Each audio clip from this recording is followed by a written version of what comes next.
distinguished members of Congress, our honored speakers, and also our members of Taiwan delegations, and many policy experts who are nice friends. Long time no see, actually got an opportunity to see today again. Really, really happy. And so on behalf of the Consilium Institute, it's my great privilege to welcome you to our Chinese Forum and U.S.-Taiwan Security Forum 2026. And actually at the beginning we called it China Freedom, but then we think Chinese Freedom best fit. I want to explain a little bit because so many Chinese people, even after immigrating in the United States or to other countries, their mind still being indoctrinated by the Chinese Communist ideology. We think they are still trapped in that moment, and we need the Chinese people everywhere to enjoy the freedom.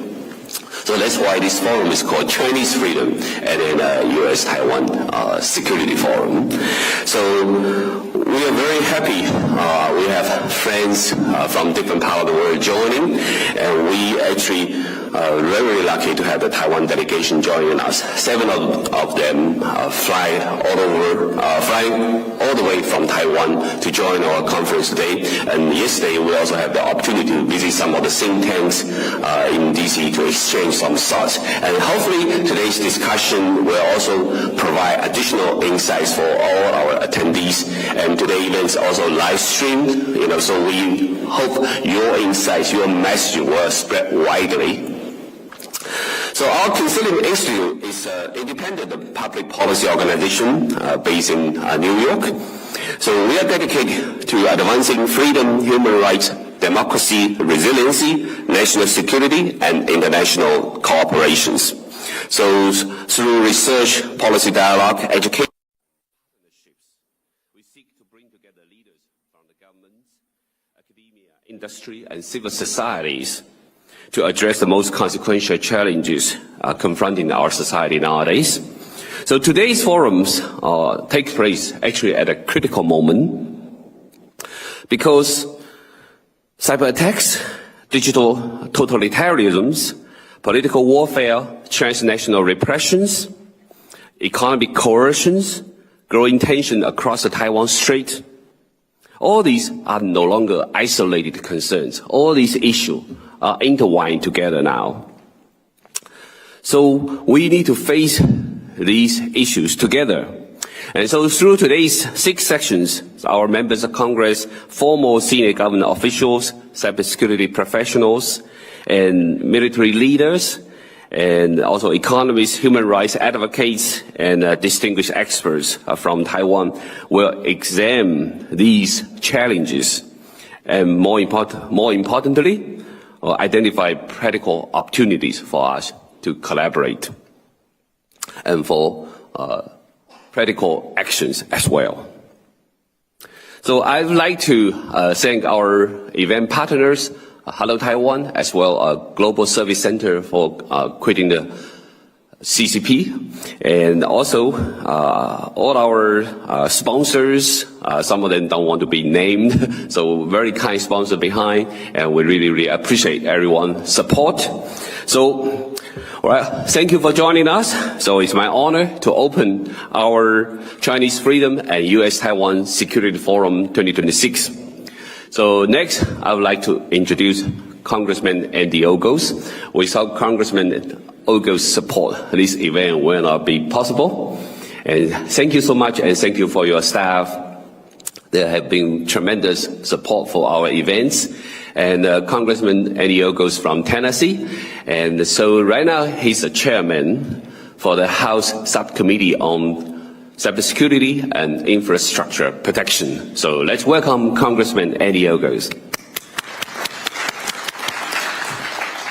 So I would like to, at the beginning, can you say like a brief opening, and then we start our session 1.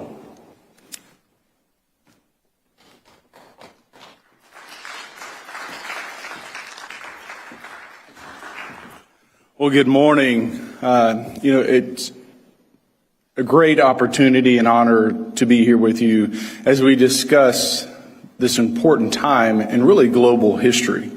When you look at the aggressive techniques and tactics of China on the global landscape, and the important partnership that we have and need to continue to have with Taiwan.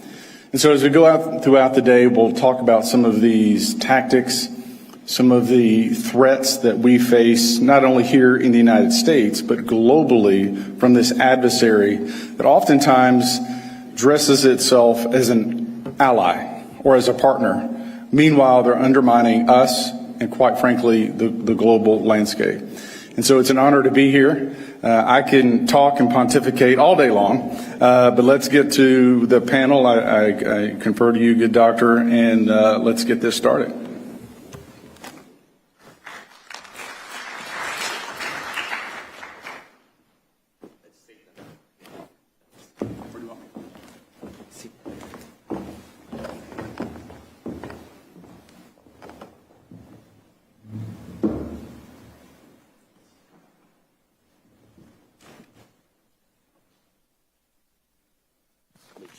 Check your microphone.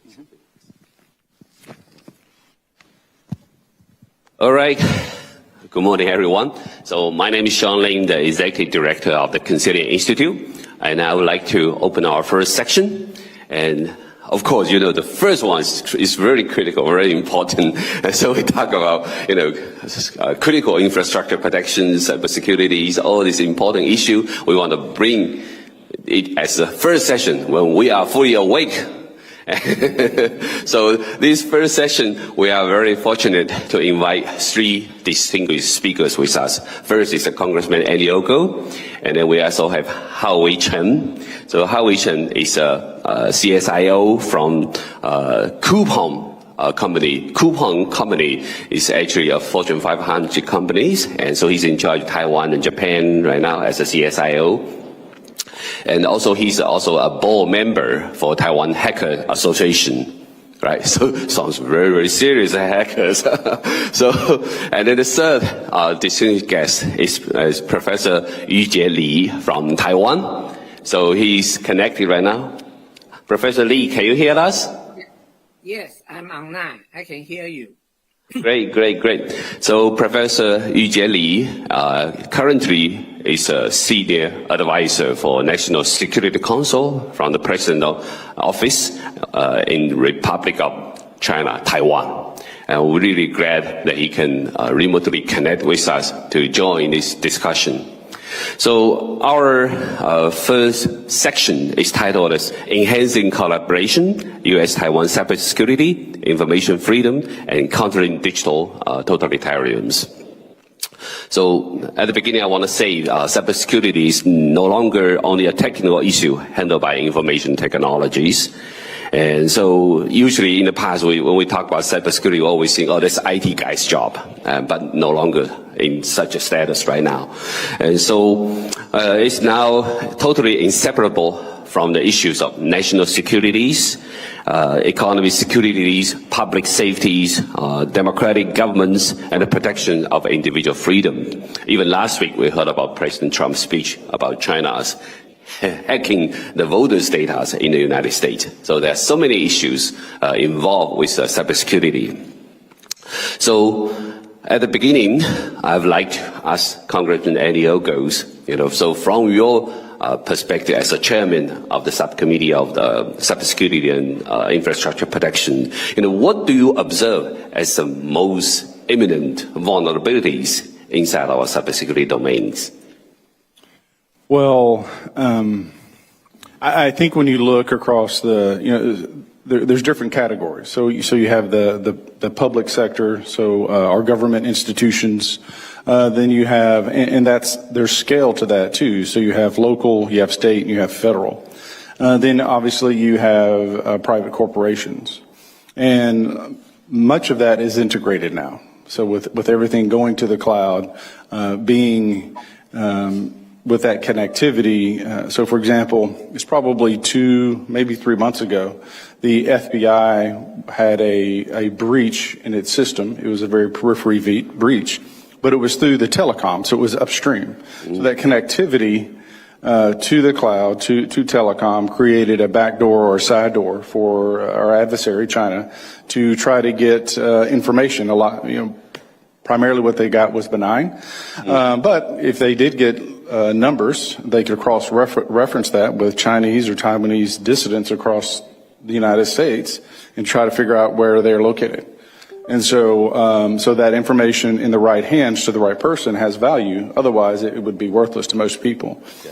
And so when you go down to the local level, where we've seen Salt Typhoon, for example, in the various attacks against the United States critical infrastructure, it's hospitals, it's water systems, it's electrical grids. So part of my job on Homeland Security, and quite frankly, I really look through everything through that national security lens. So whether I'm also on financial services, which is banking, I look at that through the national security lens. So whether it's following terrorist money, because I'm on the National Security Subcommittee, whether it's looking at what's going on the global landscape with China, is, again, cyber for me, and everything about cyber and AI, which now, the subcommittee, when initially, envisioned, didn't necessarily include AI because AI didn't exist.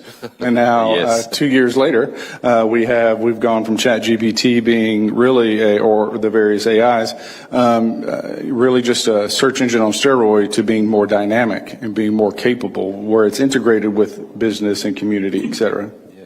So I think you have more daunting task compare your predecessors, because Absolutely. We are in the AI age. It's so challenging. Even last week we saw Xi Jinping sign an agreement with so many other countries to back up his AI plan, right? So for the Congress, for the committee, do you currently have like a AI strategy? How do you work with the AI innovators, top leaders in the AI industry? How do you think this committee can actually take bigger roles in this aspect? Well, part of that is building those public-private partnerships where the U.S. government's working with universities and corporations and building that framework and that platform. Because so if you go back to the Cold War between the United States and Russia, there was this race, this nuclear arms race, and there came a point of saturation of that threat of mutual destruction. And at some point, both countries, we had enough nuclear weapons to destroy the world many times over. And so then it became about delivery systems. Who could do it the fastest? Now, whether it was 8 minutes or 12 minutes or whatever, it was minutes. And so you hit this moment of détente where both countries, there was a stop in the building and advancement of the stockpiles, if you will. The difference with the United States and China, when you look at AI and compute power, there is no horizon. Yeah. And it's developing at an ever-increasing rate day by day, not just month by month or year by year, but day by day, that we're seeing these aggressive leaps in advancements. And so we're now in this race with China to continue to have the dominant agents, but then also compute power. And so we have to recognize that China has a tendency to borrow, shall we say, intellectual property, and they'll use whatever mechanism or means to borrow and copy that technology. Yeah, borrow without asking, right? So exactly. I think they call that stealing. Okay. So next I want to ask Professor Lee. Professor Lee, so you are at a very, very critical position.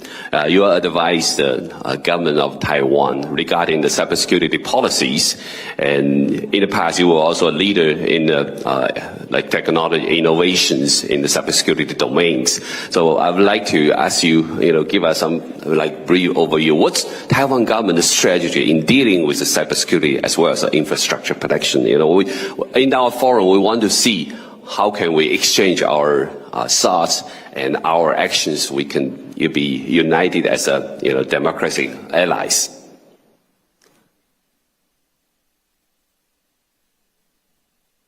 It's kind of muted.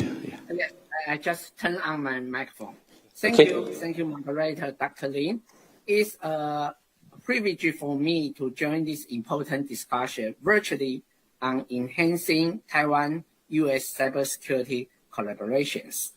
And I'm so happy to share with you, actually in last year, 2025, when I see in the my office, National Security Council, actually we released our national cybersecurity strategy. And I think that's a very important milestone for Taiwan cybersecurity communities. And in this strategy, actually, we have 4 pillars. The first one is whole society resilience. We do believe that the public cybersecurity awareness and cybersecurity hygiene is so important that can be reduced about more than 80% cyber attack. And in this pillar, we also talk about the private PPP, private-public partnership. And we try to incorporate the cybersecurity industry into this domain and to help the government, help the private sector to improve the cybersecurity maturities and so on. And we have a second pillar. Actually, we focus on the critical infrastructure, homeland securities. And we do believe that if there is a massive cyber attack on critical infrastructure, that will be a very strong indicator for Chinese invasion Taiwan. So the CI security is on the top priority for our national security policies. And that's including the sector like the power plant, communication, transportation, and also the finance and so on. So that's a very important area we spend so much time to focus on. And also in this area, we have a strong collaborations with the U.S. government, and we do have a lot of support from the United States. I would like to take this opportunity to say thank you to the Congressman Andy Ogles. That's really important to Taiwan. Please keep support Taiwan in this area. And the third pillar is about the supply chain securities. And that's so important, especially in recent cybersecurity incident. We really find out your hardware, software, even your service is achieve certain cybersecurity level, but the supplier, the vendor, probably will become the largest vulnerabilities. So we need to understand the entire supply chain have to be secure enough. Not only because the service or hardware, software security, but the supply security maturity is also important. To be honest, I learned this concept from the United States DOD at that time. They call the CMMC certificate. We try to introduce this concept into Taiwan. And I believe that it's really useful for our cybersecurity level. And the fourth one is about the emergency technology for cybersecurity. And we do believe that use artificial intelligence can help us solve a lot of cybersecurity problems that will enhance our cybersecurity industry. And also, we face the shortage of cybersecurity experts. I do believe that the AI tool can help. But at the same time, we also worry about the cybersecurity issue of AI itself. We do believe that when the whole society introduce a lot of AI application into the society, at the same time, we also create the vulnerabilities, the attack surface, if the adversary, they know how to attack the AI system. And since the last year, Anthropic actually released a report. It's saying that Chinese hackers actually use Anthropic agent to develop the cybersecurity attack program. And according to the report, the human only need to spend like 10% or 15% effort. They can complete the cybersecurity weapons, use their large language model. I think that's become a very scary tool. And recently, in this April, and Anthropic also announced a project Glasswing, because they have a new model called Mesos. And this model is so powerful, they can find out the so-called zero-day vulnerabilities and in a very short period of time. And some vulnerability can be found by human expert. That means if the hacker can have this kind of tool, they will find out lots of critical information systems vulnerabilities. Also, they can use these vulnerabilities to attack the system. So the Glasswing project, I would like to say that's a kind of responsible AI. So they did not release the model before the important system fixed their vulnerabilities. I think that's great. But until now, Taiwan, we don't have this opportunity to join this project.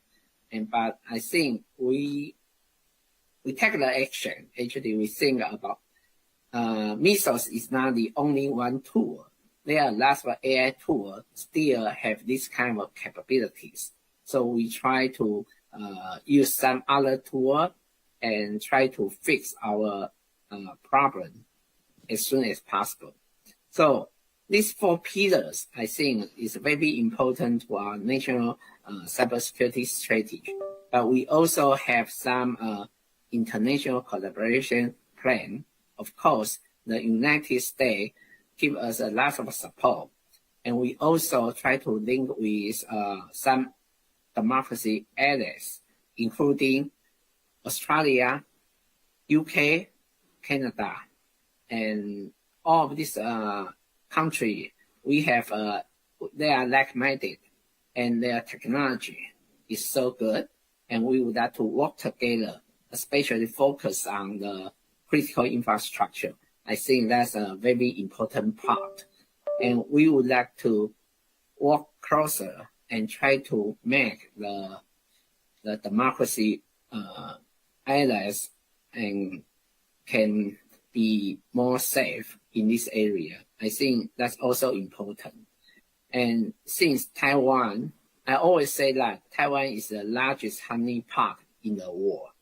If you want to understand the most evil, advanced cyber attacks skill that developed by China, North Korea, Russia, and Iran, I guess in Taiwan, we can have a lot of malicious sample.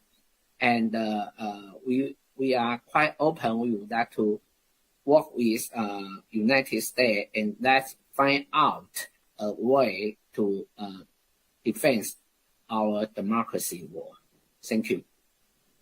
Thank you, Professor Lee. Thank you for sharing an overview of the Taiwan's national cybersecurity policies and give us good understanding about the four pillars.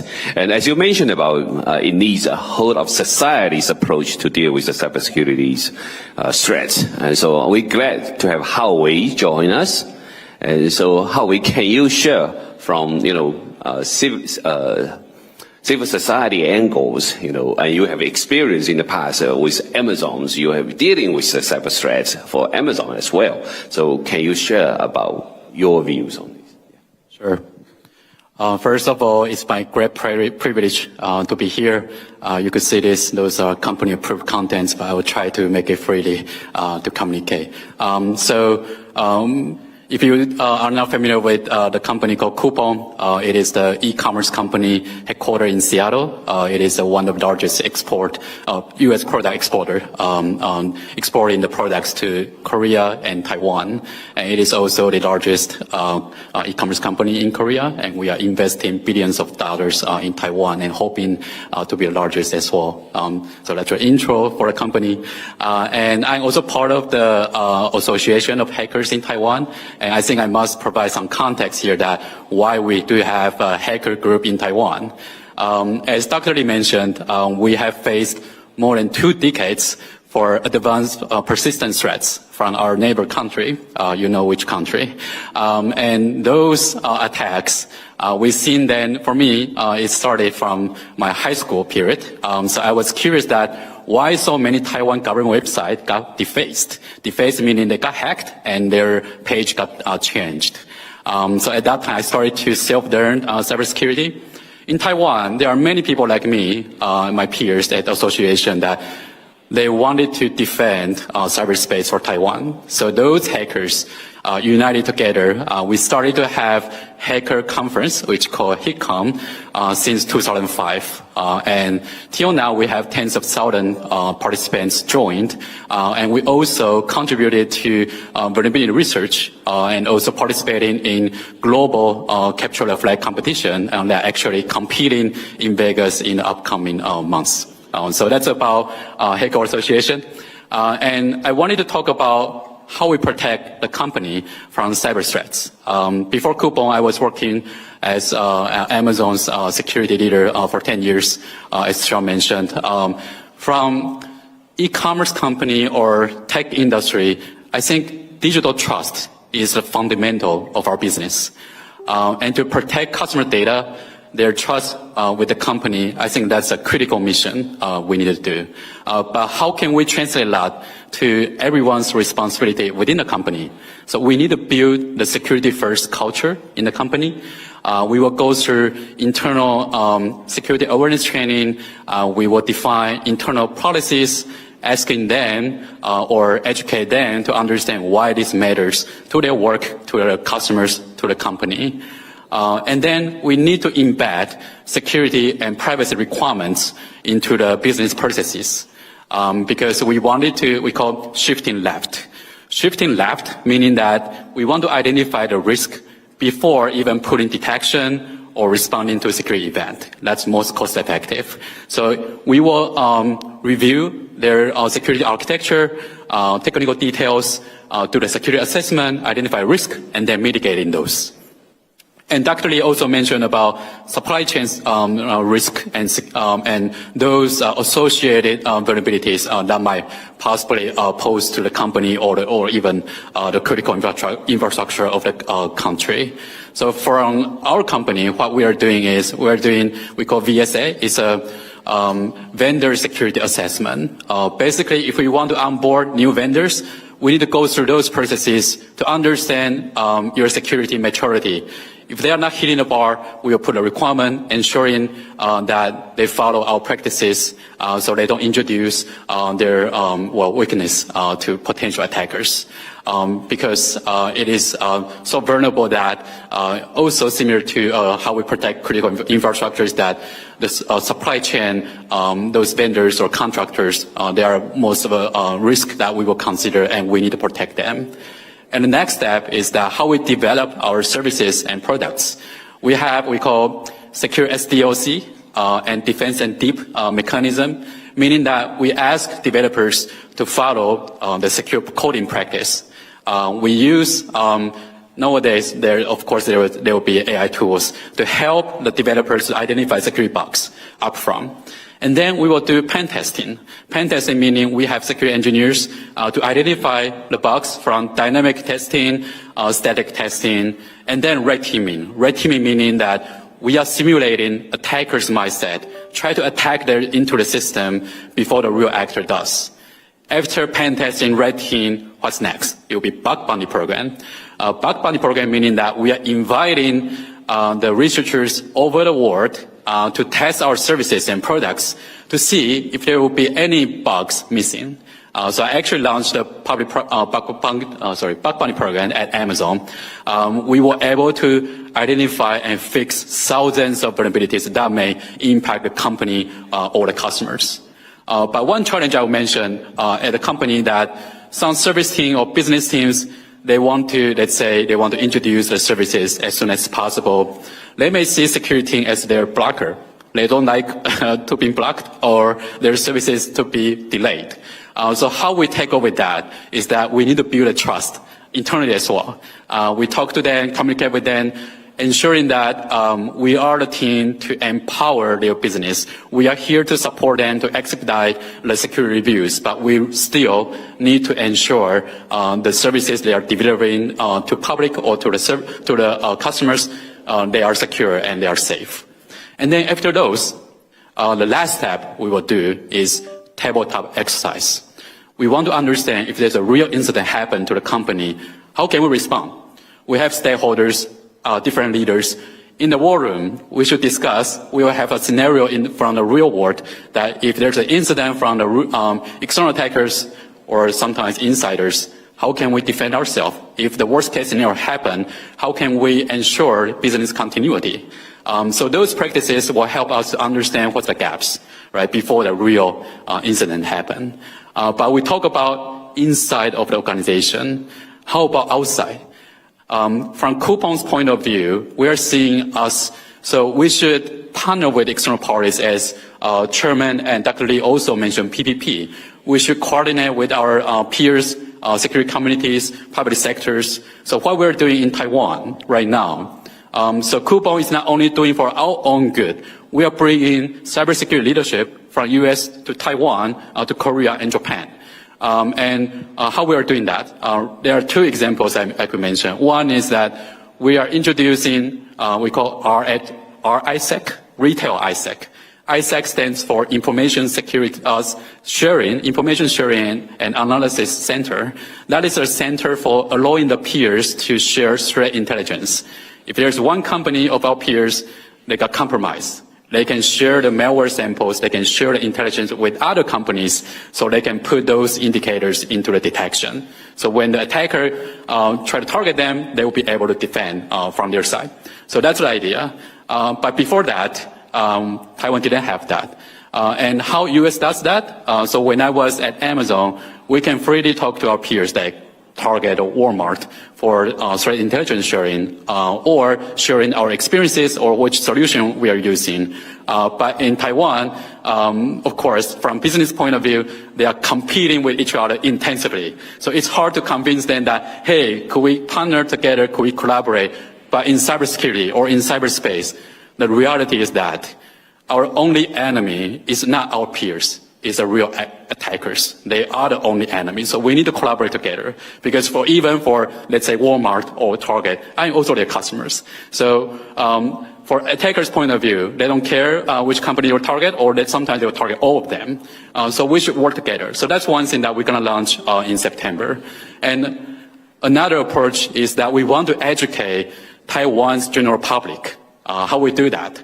We're going to introduce Taiwan Cybersecurity Day on September 21st. September 21st is a day that Taiwan had the most significant earthquake in the past. And we want to use this day to bring cybersecurity awareness to the general public, also to provide anti-scam, anti-fraud education, online safety, protecting their online accounts. Those educational materials that we will advocate on that day. And it's similar to approach in US. In US, we have, like CISA, they have the Cybersecurity Awareness Month in October. And this is a similar approach in Taiwan. So yeah, from Coupon's point of view, we not only wanted to be a practitioner, we want to be an advocate for a secure digital economy. Thank you. Wow. Thank you, Hao-Wei. You were sharing so many critical information as well. We were all surprised, I think, for most of the time you think Amazon, Target, and Walmart, they are competing each other. When you talk about cybersecurity, they will worry about that. You are stealing information from my big corporations, right? So if they can open up to collaboration on cybersecurity, it's actually a big step, forward. And so actually I want to ask Congressman Ogles, so actually through your communications with the industry here, right, as a committee chairman, you probably oversee many of their efforts. Do you see some similar efforts in the U.S. to bring in, these different big corporations together on the cybersecurity front? Yeah, absolutely. When you look at the framework for corporations being able to talk together or to one another, obviously there's some legal concerns and privacy concerns that they have, and so part of the where that public-private partnership comes in is where the U.S. government, whether it's changing laws or giving permissions so that companies can talk in real time, because best practices they're important. And so, Walmart can learn from Amazon, Amazon can learn from Walmart, and then across that retail or that marketplace. But because what's different about AI, so ever since the internet was created, we've had hackers, we've had people curious, not always malicious, but seeing what they could accomplish, right? The AI tool, so the doctor mentioned Anthropic, where you had an individual who was able to use AI as essentially that AI became a team that was working with the individual, where he was putting in 10, 15, maybe 20% of the effort.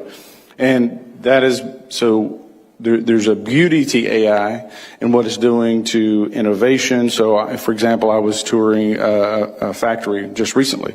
And in part of the process on the assembly line, there's a particular point where they see higher rates of injury. And so they're able to use AI and AI robotics to take the human out of that process. They reduce injuries and downtime for the corporation. And so that's the benefit and the beauty of AI. But then we also realize that you now have these agents that are constantly scouring the internet, constantly scouring corporations that otherwise would take a team of hackers weeks, if not months to do. It can do it in a matter of minutes or hours. And so we have to recognize the benefit of AI, but also the downside and the risks. And so that gets to this, as that awareness of risk grows, which is, it's a fantastic what you're going to do in September, I think you're going to see increased collaboration because companies now realize they can't go alone, right? There is strength in numbers, and what you learn and you share helps me learn and get better that I can then, and that's building trust in this process. And then you look at China. So the doctor mentioned Taiwan. And that critical infrastructure and the disruption of critical infrastructure. So when you get, again, going back to Salt and Bolt Typhoon, why would China want to embed software in the U.S.? Right? Chaos. Killer switch or different critical things. That's right. So suddenly, if you can create global chaos here in the United States, where water's not working, electricity's not turning on, when you look at the global trade that comes in and out around through the ports of Greece, which we know that China has been collecting that data of supply chains coming in and out of those ports, by creating, disrupting commerce, by disrupting water here in the mainland and in Taiwan, that would create that opportunity that quite frankly, China would need for some sort of kinetic activity. So I think it's a reality. I don't know that they would ever do that, but they're certainly preparing, in my opinion, as if. Yeah, so actually, since you mentioned Taiwan will have a bug bounty and also tabletop exercises, right? So actually, Congressman, do you see in the U.S., we also have big scale of this kind of bug bounty. How do we collaborate with Taiwan on these kind of efforts? I feel their skills can be shared, and then maybe after your response, how you can mention about the APT, Advanced Persistent Threat. How has it advanced actually in the AI age right now? Because we talk about APT for a long time, but what is new in APT? When you look at the intelligence community, during World War II, we had 5 eyes, where you had this shared collaboration of information. Then it became, 7 and then 14 eyes. And depending on the country and the level of trust, what you're sharing back and forth is different per country. I think you're going to see that type of collaboration as we go through specific to AI, and vulnerabilities of what we found. So there was a European manufacturer. They had been hacked. They had their software, AI software stolen. And then subsequently, they were finding bugs in their system. We now know, with the help of the United States, this corporation had been hacked, and then actors in China had left behind malicious software to disrupt the commerce of this specific corporation. And so again, this gets back to where the United States was helping a European company figure out what was going on, who the culprit was, and then what was the damage done. And so I think you're going to see more and more of this collaboration, where you have a 5 eyes or a 7 eyes type of collaboration between nations. It sounds like we don't have enough eyes to watch all the cyber. No, exactly, which is where AI comes in, for better or worse. I think something I can share with you. Great. There is a film on Netflix called 0 Days. actually that demonstrates a large-scale cyber attack on critical infrastructure. And that's no longer a pure fiction, but a scenario offering valuable lessons to policy makers and decision makers. And, I saw a lot of attack news. The Chinese hacker attack Australia, Chinese hacker attack the US and UK. At that time, I always think if China is only interested in Taiwan, they would like to take over Taiwan. They should maintain a very good friendship with these countries and treat Taiwan as the internal affair.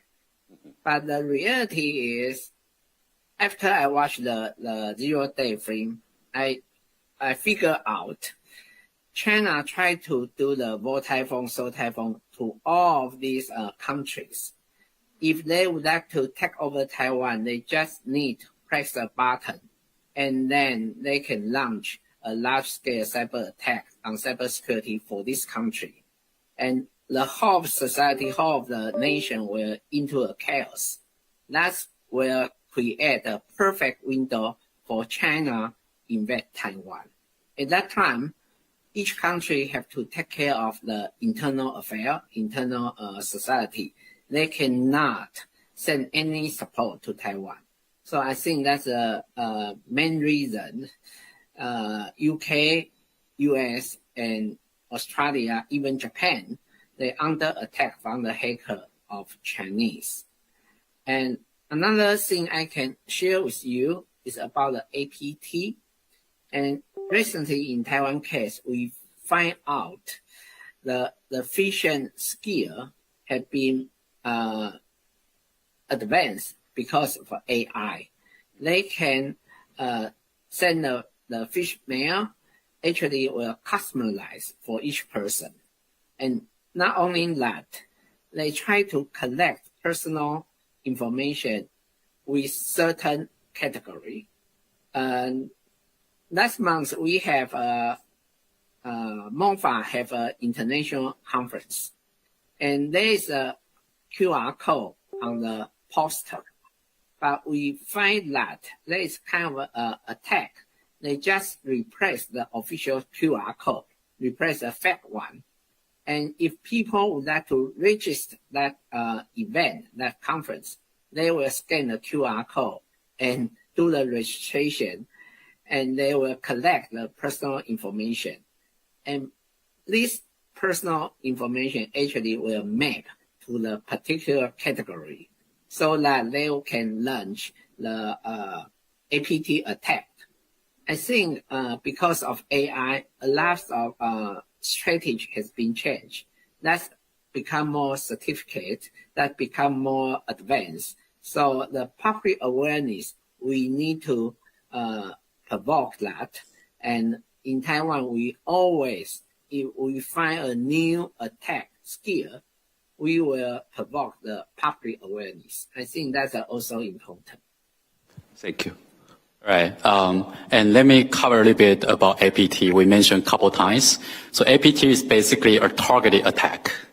It was defined by FireEye in 2013. They defined the first APT-1 actor as Chinese POA actors with the evidence they all collected. APT meaning that advanced, meaning they are using advanced techniques to compromise their target endpoint. Persistent, meaning that they will stay stealthy in their computer for a long time. It could be months, it could be years. In some cases, in high-profile victims or targets, they may stay for long, very, very long time being undetected because they'll keep changing their remote control payload or their remote control tools. So what would change if AI can means that could empower APT attacks? Dr. Lee already mentioned, and right now, of course, everyone knows that AI is a game changer, but from cyber's perspective, what's changing? It's changing the scale, the speed, the economics of cyber attack. They now can perform attacks with very low cost. They can reverse engineer very complex, difficult payload, identify exploitation or weaponize a lot of new things that human could not make it. So it has become very challenging for defenders to protect their system against AI-empowered reconnaissance or phishing or APT, spear phishing attack. And Dr. Lee mentioned about they are now have perfect spear phishing emails, because in the past, it's very simple for Taiwanese people that they can differentiate if it's a fake one or real one, because we do use different terms between Taiwan and China. So we know some keywords that's different. But now they're perfect. They don't have typo anymore. They even have, Dr. Lee mentioned about they have those PR information, personal information. So recently, there's we call security contractors of POA. It's called non-sec. So now China is leveraging external parties to conduct cyber espionage activities, but not just by their own.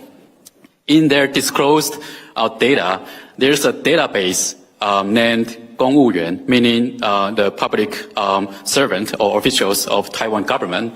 There are 500,000 records of them, meaning Chinese hackers, they already have every person who works for public sector in Taiwan. And I believe that applies to the US as well, because they attacked, They attacked the OPM several years ago, right? We already lost. It's very easy for them to say, hey, for this email belongs to which person, and they could just map and to build very beautified, highly customized, and very high rate of success rate to double click and get compromised on your machine.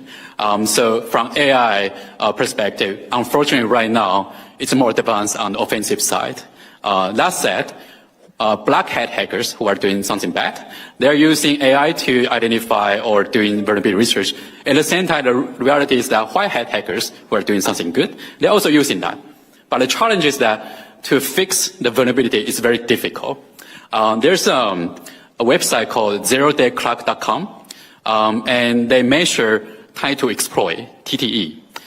That's the time window between when the vulnerability got introduced and the time that vulnerability would be exploited, meaning that that would be leveraged by actor to do something bad. Right? In 2018, defenders still have 2 years and 3 months. How about now? 10 hours. So we don't have time.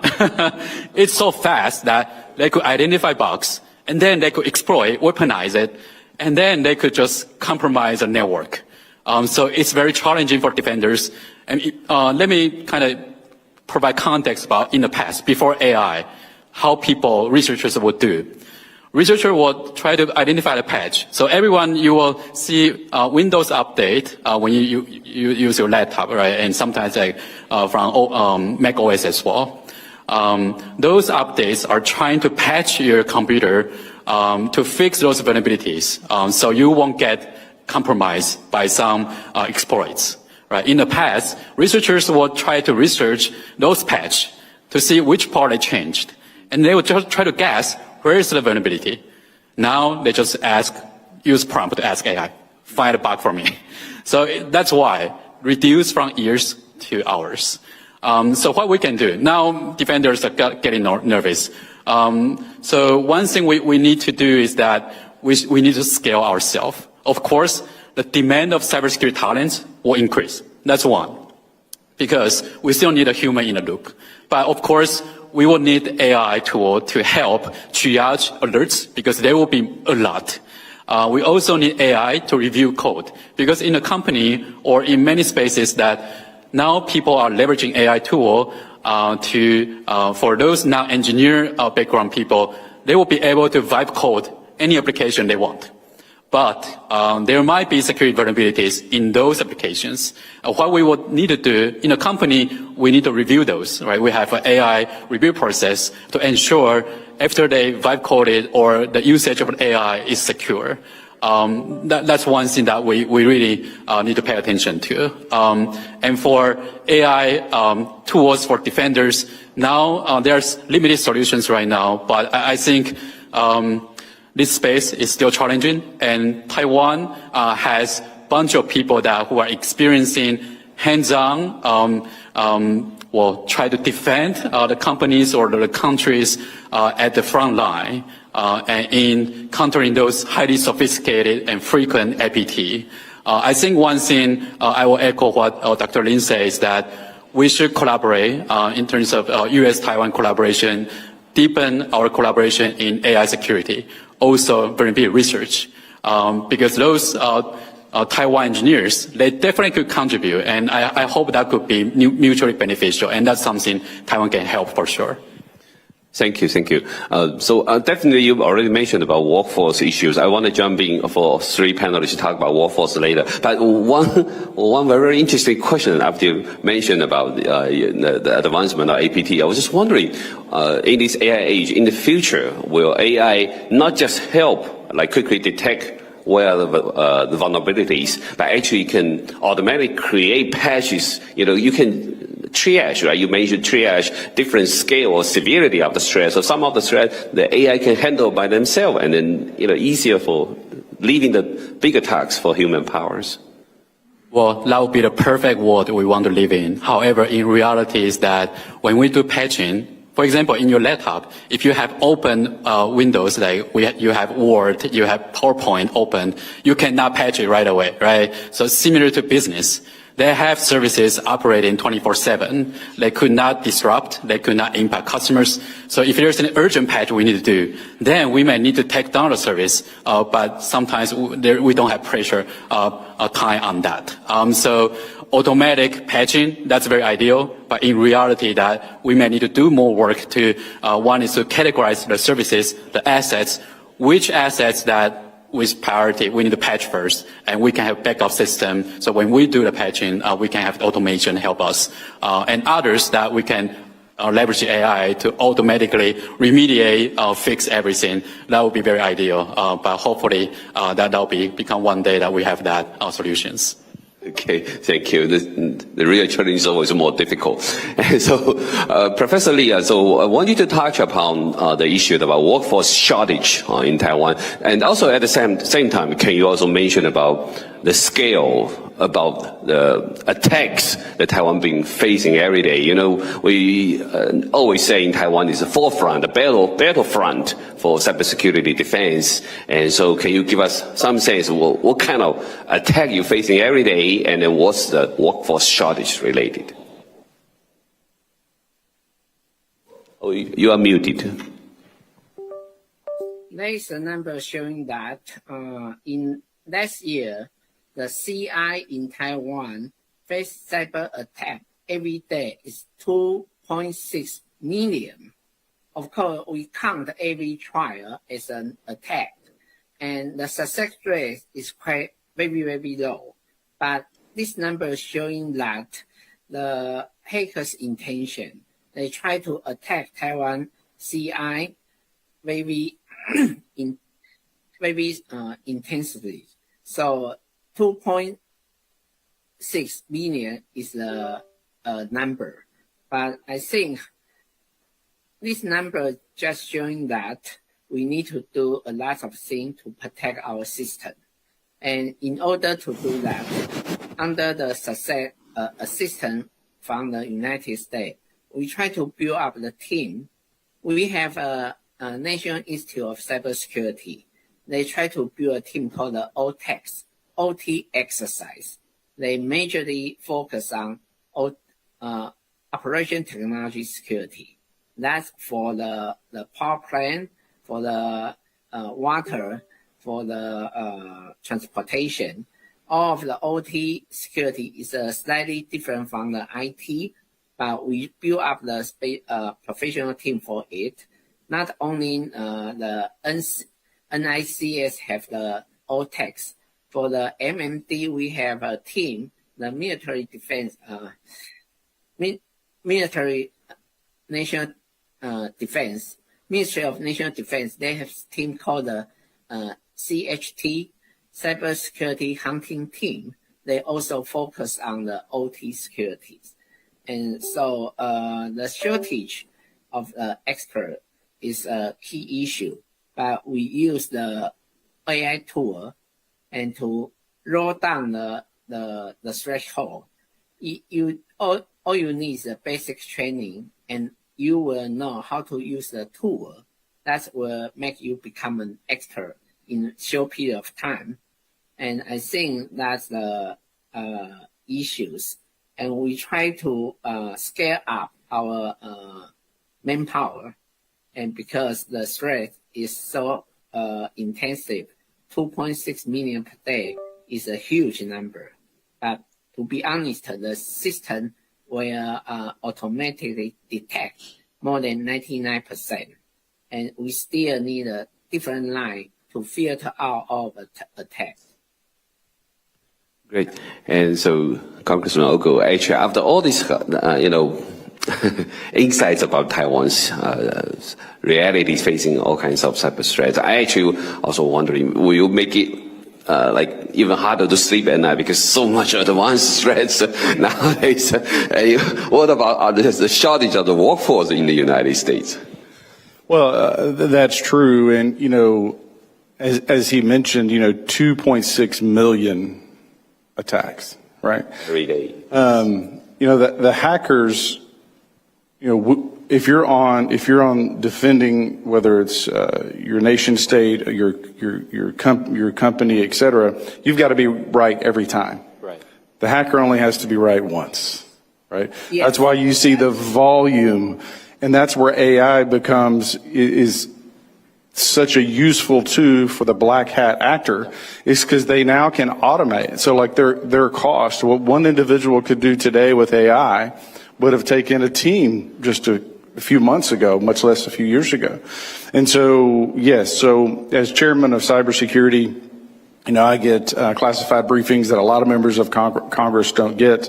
And so already, I'm aware of the attacks, from China, from our adversaries overseas, and which is why I'm turning gray. No, I'm kidding. But I think there's a reality. So as you look at these best practices across the corporate landscape and then the private public partnerships, but also amongst governments, that different nations bring to the table different skill sets. And so there may be, that time, which is today, quite frankly, where you have countries that otherwise may have differences, whether it's history, whether it's trade, whether it's politics or policy, what the UK or the US, what Israel or South Korea, what Australia or Germany brings to the table is going to be a little different, whether it's offensive or defensive skills. And recognizing where we can partner together to face this combined threat or this mutual threat, which is China. Because ultimately, we know what their ultimate goal is.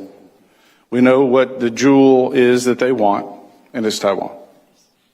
Do you actually think maybe in the future, CISA would, like the DOJ, in the past DOJ have a special China task force, China project. Do you think actually U.S. will actually establish something that on the cybersecurity domain to specifically analyze what's the advancement in the cyber threats from China? One of the things, for CISA is to really collaborate and communicate with the private sector and be a resource for corporations, a reporting mechanism for corporations to get this information into, kind of the pipeline of threats. But as when you look at our intelligence communities and CISA, I think that the risk that any country faces, the United States included, is you tend to have an over-compartmentalization. So if you go back, let's think 9/11, you think of the intelligence community, there was lots of pieces of the puzzle that were across various intelligence infrastructure or agencies. Had they had the full picture, would it have been preventable? I don't know.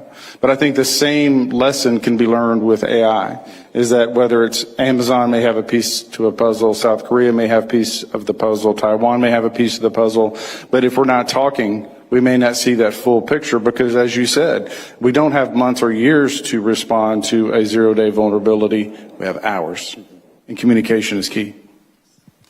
Yeah, and also we also talk about the real vulnerability is actually in the human aspect because, do you trust the cybersecurity professional you're hiring, right? Maybe in Taiwan, similar situations, as we know, China infiltrated into Taiwan, as well in the United States. So for those cybersecurity professionals, how do you set up a guardrail? Is there any way you can check on these credibilities or reliability of these cybersecurity professionals? Professor Lee and Hao-Wei, can you comment on that?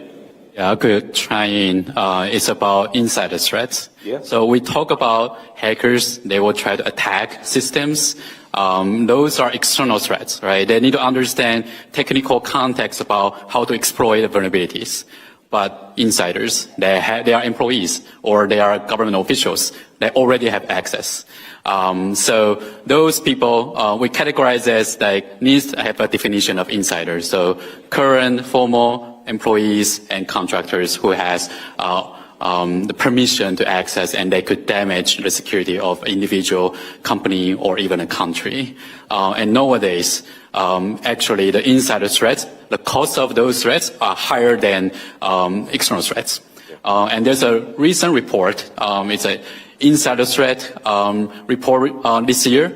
It mentioned about every company they surveyed, they are spending about $2 million per year, which is 20% increase from 2022. And then because of the increased insider events, those companies, about 67% of those mid to large size company, they are building the insider threat protection team to handle those events, and which allow them to reduce 7 insider events per year and $8 million of loss, which got covered. But in Taiwan, what we are facing, Taiwan are facing challenges not only from cyber espionage combined with insider, but also human-based espionage.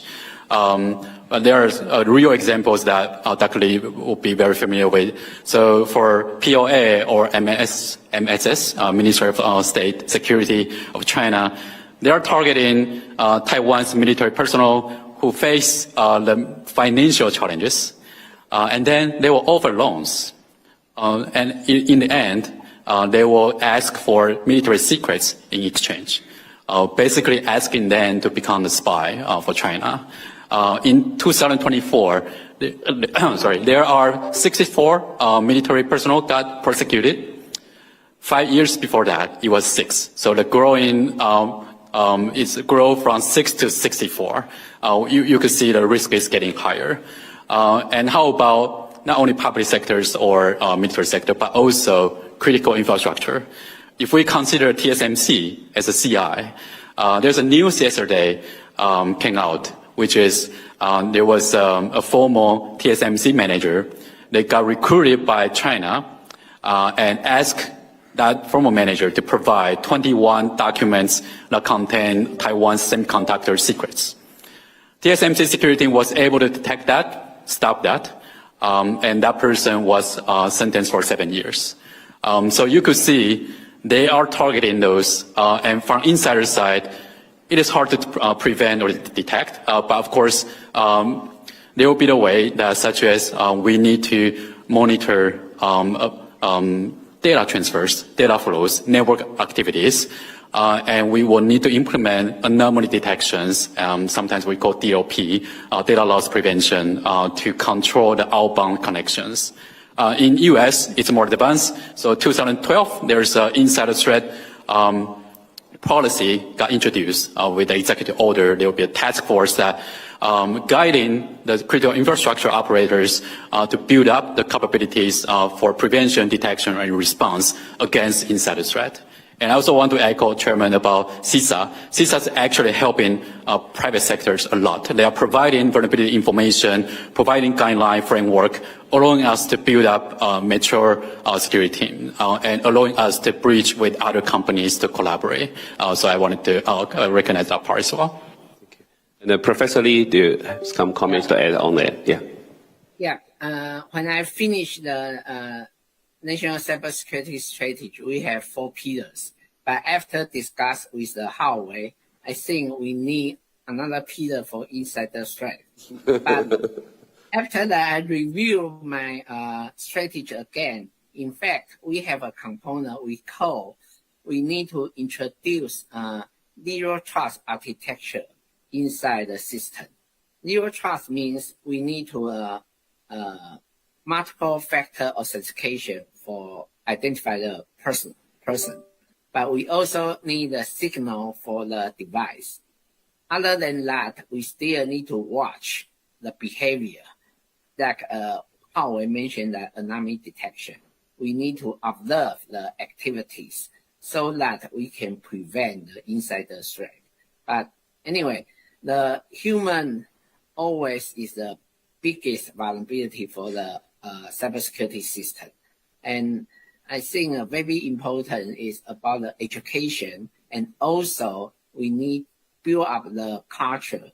In Taiwan, I really hope all the Taiwanese people have the same mind, try to protect our country, try to protect the human right, try to protect democracy value, and so on. I think that might be the only way to reunion all Taiwanese work together so that the insider threat will decrease. For the private sector, you need to build up the company culture, enterprise culture, so that the people would like to work for the company, work for the enterprise. And I think that's beyond the technology part. We still need some education, build up the working culture. I think that's also important. Yeah, thank you, Professor Lee. I think your message actually is good for every countries who are seriously dealing with cyber threats. You know, so your message is actually very, very full for global audience. And also, Chairman Ogles, I'm also wondering from your perspective. Of course, the trust between the democracy ally is fundamental before further collaborations on the cybersecurity aspect, right? So from your perspective, what would you expect the Taiwanese government, any further improvements on this aspect? And also, as Professor Lee also mentioned about like CMMC certificates, supply chain vulnerabilities, you know, how do they improve so that U.S. can collaborate more with Taiwan? Yeah, I mean, I think I want to echo one point. As you get into, education, and you're educating your country, your citizens about, internet, cyber hygiene, device hygiene. You're educating on the threats and the vulnerabilities to citizens, but also to corporations. You're also educating individuals, and I think, going back to workforce, there's a demand, there's a need there. So I think you can do both at the same time, where you're encouraging people to look at cyber and cybersecurity and AI as a path forward, but it's also a vulnerability for the nation. So there's a patriotic, especially for a country like Taiwan, there's a patriotic call to arms of let's get educated. Are you willing to serve your country and your people and your community by going into this field? As far as building trust, I mean, obviously we have a great relationship with Taiwan.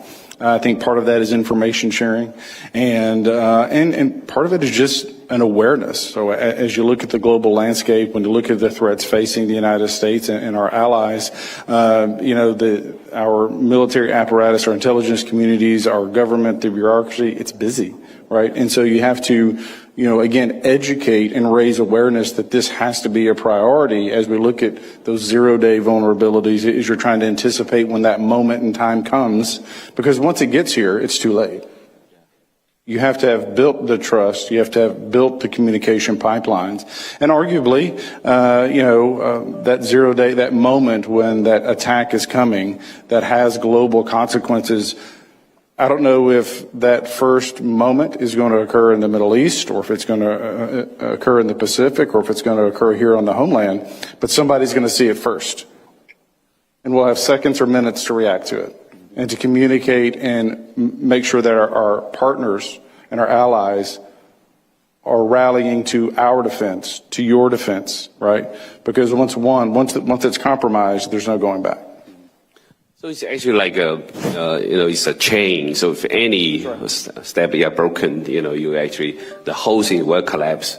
So especially when you talk about, the collaboration between Five Eyes, Seven Eyes, all these. So if any country actually have particular vulnerability or maybe, have suffering more from China's cyber attacks, then the whole situation is actually devastating.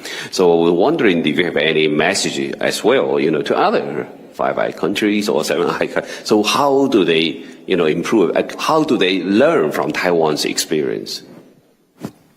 Well, I mean, now we're getting into this to the commerce side of the equation, where you have countries that are looking at using China's AI models.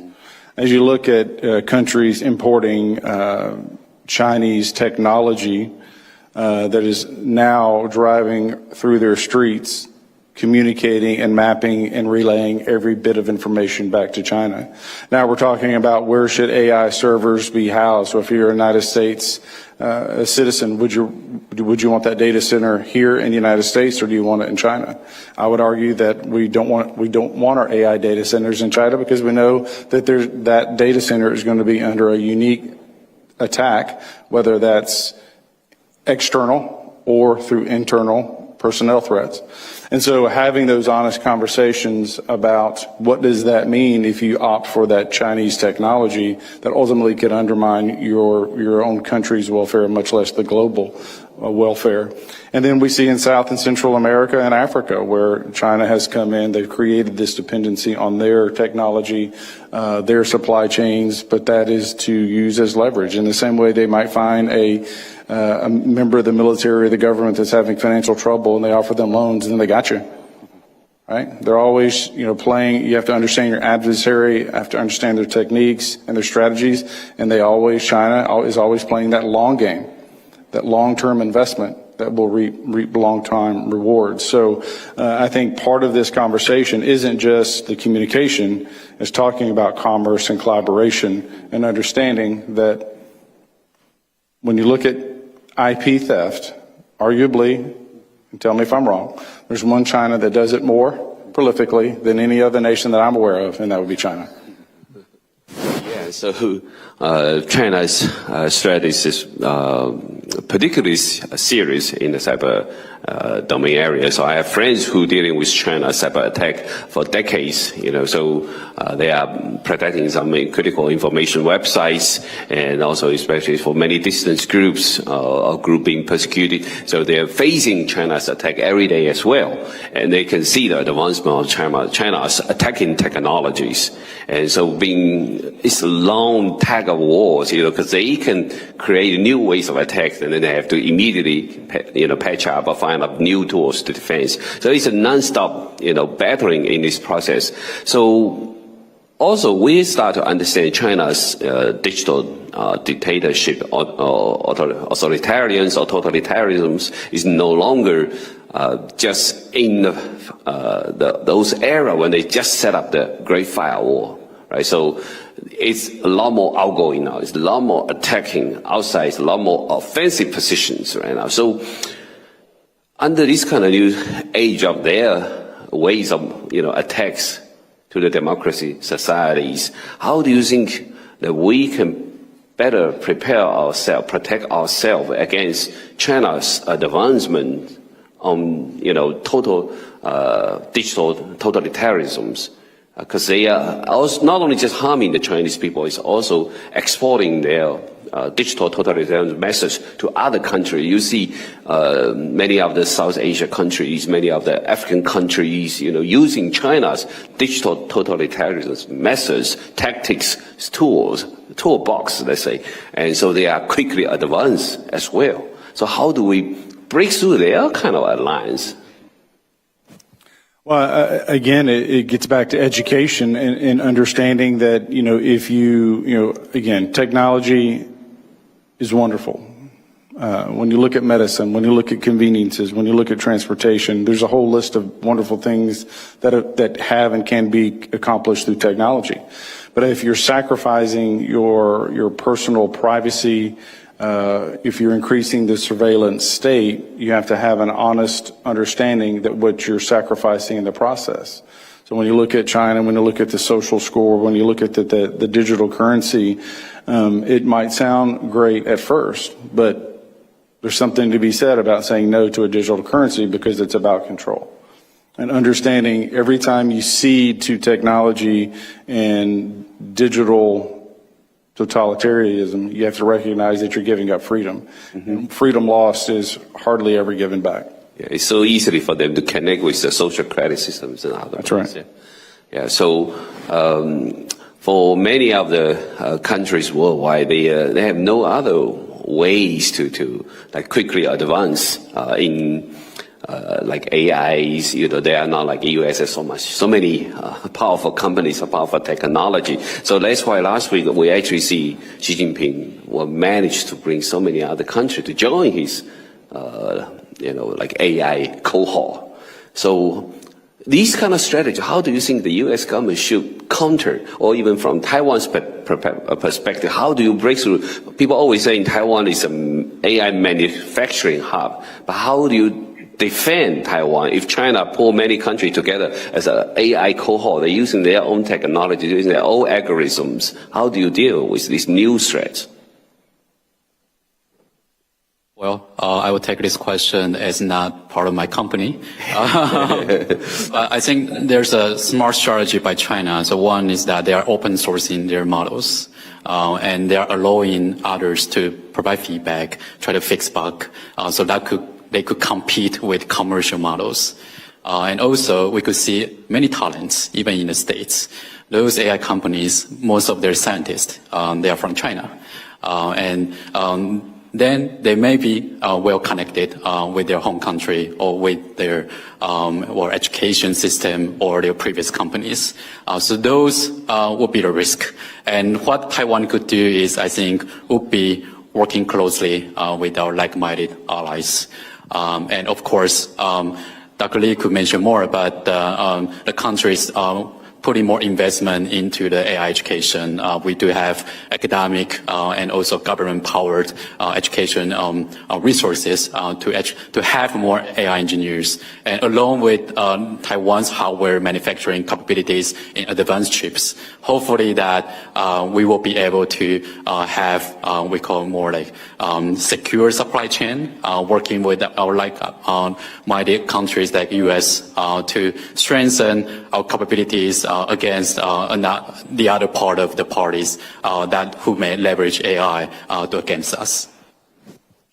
And I would say that the stronger the collaboration among free countries, again, we're stronger together. When you're combating a common enemy or a common threat. And so just as you might have an adversary, whether it's on the battlefield or in the cyberspace, building a team coordination across countries and continents, we have to recognize that threat and do the same thing.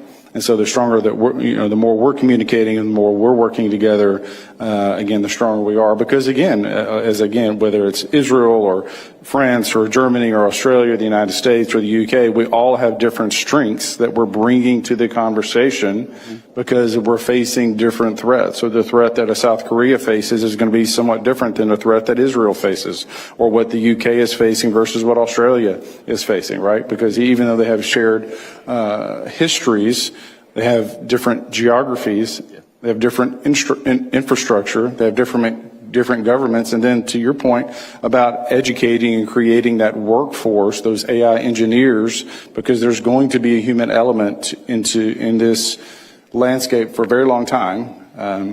Quite frankly, I think we always want the human element working in concert with AI because it's a check and a balance, right? It's a safety mechanism. Yeah. Professor Lee? Yes. I just discussed with my colleague about the open model and closed model. And the United States AI companies spend so much money to train the model, like the GPT 5.6, like the Gemini and the Anthropic. They spend so much money to train the foundation model. But in China, they use a distillation. They use a distillation hacking to steal the AI model from the United States and make it open. And we don't know, is there any backdoor actually embedded into this open model? So that's become a very big challenge to the whole of societies.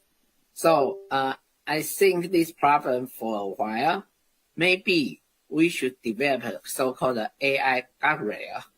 Even people use the open model produced from China. And with our AI guardrail, they can filter out the malicious outcome and also can protect the entire system. I think that might be technically we can solve this problem. But one thing I would like to point out, China, they always make things become very cheap. And then if you don't have any awareness of the potential risks in behind, then the entire country will under the control of China. There is two examples. The one is Hao-Wei. They provide the communication infrastructure for the developing country. It's almost free. And even United States, you have to contact some other country, but their infra actually is provided by Hao-Wei. That's one thing. Another example is the CCTV. In China, they make CCTV very cheap. And they also, right now, they use the AI. They can collect all of the individual activities. And they make it very cheap. And different countries purchase the CCTV from China so that China can collect entire world's activities. And we recently find that even Taiwan's government banned the ICT production from China. But some company, they will rebrand the CCTV. Even we spend much more money to purchase Taiwanese brand, but the inside still made in China. At beginning, I think that's the really embarrassing situation in Taiwan. But in fact, the US company, even the Israel company, they also have the same problems. And there's an example is TVT is a Chinese company. And if you look at their annual report, you will find out the top 10 customers of TVT. And all of these customers actually do the rebrand things. And we find this fact by the cybersecurity examining. After we find there are so many different brands with the TVT inside, we go back to look at the TVT annual report, and we find out this interesting phenomena. So I think that is a very important experience. We are happy to share with our allies, and we warning that. But I'm quite positive because 10 years ago, we probably don't have any awareness about Chinese intention. But now we understand that. And so I think that's a very good starting point. And I would like to echo the congressman saying that of the allies, we should share our skill together. Sharing the intelligence is not enough. We need to share the skill so that we can defend the entire societies. Yes. And Professor Lee, what you describe seems to me is like actually China's long-term strategy, right? So, for example, they allow many companies, including Huawei, to sell so many CCTV surveillance cameras and already all over the world. And now they push out AI. They can use edge computer to grab all the data and connect the world. It seems to be a real long-time strategy. Are we too late in this one? I don't think so. Yeah. Another example is about the drone, right? Yeah. Drone also have a lot of camera on there. Yeah. So I always say the drone, ISR, is just like the moving CCTV. And I think the awareness is very important. And for the CCTV issue, since we point it out, and you can check it, you should make this disconnected to the URL built inside of the CCTV. And we still have some technique can prevent this kind of information leak. But you point out China, they play a very big game since so many years ago. And at the beginning, people enjoy the benefit from China. But now, if you look back, they have a huge national strategy to take over the entire world. So I really appreciate the awareness actually since Trump 1.0, he provoked the clean network. I think that's the first step. We aware of the server or even the power code. If that kind of material, that kind of device made in China, that create big vulnerabilities. And that's about 6 years ago or 7 years ago. And I think that's take long time to fix all of the vulnerability, but at least we aware of it.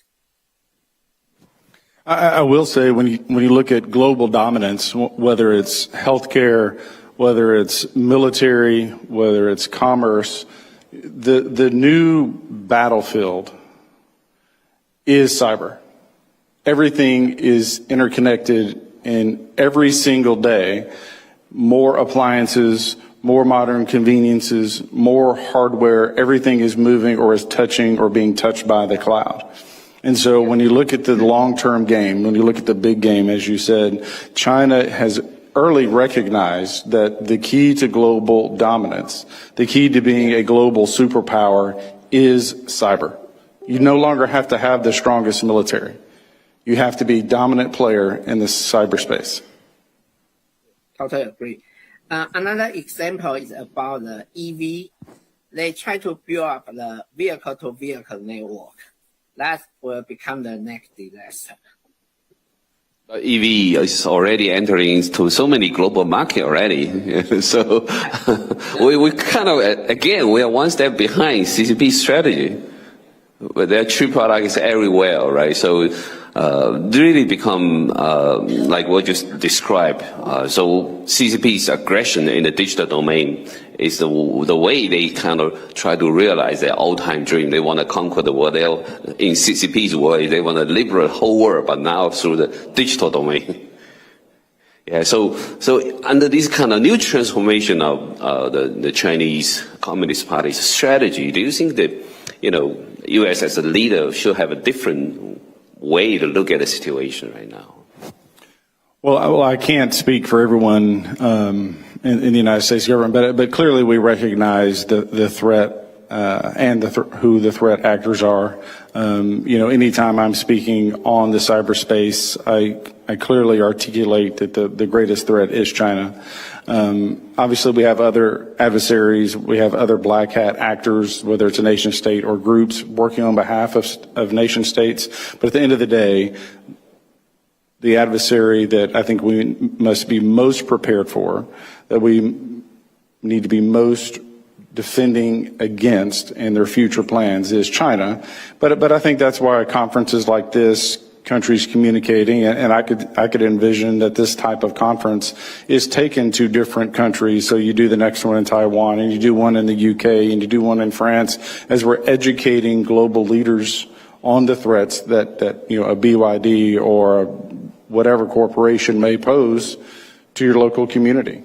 The data that they can collect and harvest, and not only is it just streets, because we can see streets from satellites, but if you have a vehicle with AI and cameras, they're also learning who's at the coffee shop at 10 a.m., who's buying a bagel at 10:15. They're seeing and they're learning these life patterns, which is significant when you're trying to undermine a nation from within, if you're looking for opportunities for espionage. And so these are all critical tools that again, knowledge is power. It always has been. But in this digital age, sometimes I think I see some of our adversaries like China collecting data. They don't necessarily how it may be helpful or useful in the future, but they want the data regardless. Yes. So finally, I want to see any particular legislation efforts from the U.S., from the Taiwan side to enhance education or enhance collaboration, enhance communication. So wondering what's your vision for any additional legislation efforts? I think from a legislative perspective in the United States, we have agencies and capabilities already in place. I think from a regulatory regime, we need to make sure CISA has the right tools and liabilities. So if they're working with an Amazon or a Microsoft or a healthcare corporation, that information can be shared back and forth without any sort of criminal or civil liability. I think that's something that a lot of the corporations in particular are concerned about. And then I think within our military apparatus, we have a lot of capabilities deployed throughout the U.S. military landscape, but making sure that those are communicating with one another so that in real time, again, getting back to those 0-day moments, you don't have days to figure it out, you've got hours. And if something starts at 7 a.m., you at best have until 7 p.m. to have a solution. And if the different agencies within a government aren't communicating, you have a problem. If the different countries across the world that may be affected aren't communicating, it's a problem. Go back to COVID, where you saw this virus that was beginning to spread. Initially, there wasn't great communication between nations, and it spread rapidly. It jumped to Italy, from Italy across Europe, from Europe across the pond to the United States. The question is, had there been earlier intervention? Had there been better communication? Each country was going to respond on its own accord, but again, that communication piece, those days or weeks that were lost, made a difference in the spread and how the virus was treated. I think that, although entirely different, it's in the healthcare space, is applicable to the cyber realm as well, where communication minutes matter. And currently, that is an advantage that China or any black hat actor has, is that lack of communication. Professor Lee, any particular legislative effort from Taiwan? In Taiwan, we just revised the second version of Cybersecurity Management Act. And in this act, actually we require even the private sector have to follow some regulation. And for example, if the company on the stock market, if there is any cybersecurity event, they have to make the announcement to the public. And also, we will require all the CI should be match a certain cybersecurity standard. And we also have a system to do the reporting, have a system to do the auditing, and try to enhance their cybersecurity level.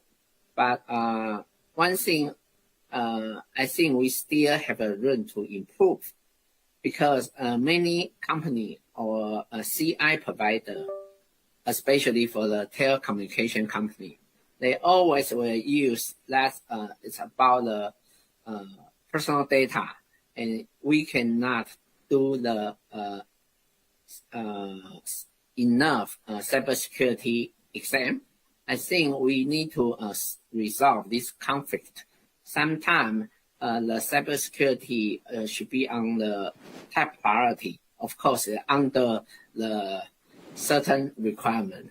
And we try to protect the human right, but we think the national security also on the top priority. We need to serious to resolve this problem. Thank you so much, Professor Lee. And so we don't have much time left. And so finally, I want to say thank you for our three panelists. And I also want to say special thank you for Professor Lee Ha-Ming, who is also a senior expert on cybersecurity in Taiwan. He has been giving us advices. And please appreciate, convey our appreciation to him. And so maybe 10, 15 seconds, final words for people in the front here. One last thing I will mention is that there's a joke in Taiwan security community. Taiwan, we don't have much national resources, but we have tons of malware samples. So there are a lot of things that we can try to contribute. And I'm part of a nonprofit in Seattle. It's called Next Foundation. We help students land a job in states. We are observing that more Taiwanese students, they are coming to states to study cybersecurity fields. and they are actively got employed and then actively contributing to U.S. Cybersecurity industry. So I'm hoping in the future, if there is any fellowship program, exchange program between U.S. Taiwan security communities or between the talents, I think that'll be very helpful for collaboration we just talked about today. Thank you. Thank you for putting this together and for the esteemed panelists. I think this is clearly, whether it's a strategic plan for a government or for a business, you identify your problems, right? And you identify what those solutions might be. Or if it's for market share, you identify what that solution and how you're going to get there. So we know what the problem is, we know what the threat is, we know what the security issues are, and now we know what the solutions can be. And so this is the first step in a process of moving our nations closer together to working on cyber threats and security as it faces the global landscape. And it's important that we understand that the threats that face the United States or face Taiwan is what faces South Central America, which faces Europe. And if we're not talking, we're losing. And I refuse to lose. Thank you. Professor Lee, your last comment? Okay. I totally agree with the congressman mentioned that cyber should be the most important things. And currently we can use AI, use advanced technology to protect the cybersecurities. And we try to protect Taiwan as a Taiwanese, protect our countries on our top priority. But Taiwan also know that our responsibility to the world. We have a very proud semiconductor industry. We know it's so important to the entire world. But not only that, we still, on the democracy side, we try to protect the whole humans' core values. So I would like to work, I think Taiwan would like to work with the allies. And if you want to work in cybersecurity area, I believe that the trust is the most important thing. And with a lot of collaborations, we can build up the trust layer by layer, from the sharing the data, sharing the intelligence, and then we need to share the skill. And we should discuss more how to protect, build up the, we can say the cyber dome together, so that we can prevent the attack from the Russia, North Korea, and Iran and China. And I like today's title called the Chinese Freedom and the Taiwan U.S. Security Forum 2026. At the beginning, Dr. Lin, you mentioned that we hope all of Chinese people can enjoy the freedom. I think when they enjoy the freedom, when all of Chinese people enjoy the freedom, all of the issue will become very minor. And I believe that we work together, sooner or later, this day will come. Thank you so much, Professor Lee. You summarized our vision. Thank you very much. Right, let's give a round of applause for our panelists. Thank you so much. Thank you so much. Thank you. So I think today's activity, you will have very successful forum, and I will have a very good night. Thank you. Thank you. Wow, thank you for that insightful discussion. Thank you. Now our attention shifts from protecting digital infrastructure to understanding how influence is exercised through information, media, and public opinion. Our next discussion is titled Countering CCP Influence Operations, United Front Activities and Strategic Infiltration. So please welcome our moderator, David Zhang, social media influencer. Welcome, David.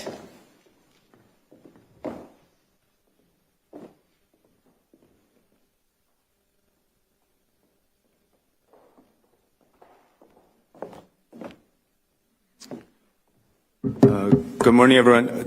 The panelists, you guys want to come up too? We have Dr. Bradley Thayer, we have Nick Epidemiadis, and we have Cheryl, and also Dr. Liu. You guys want to make your way up here?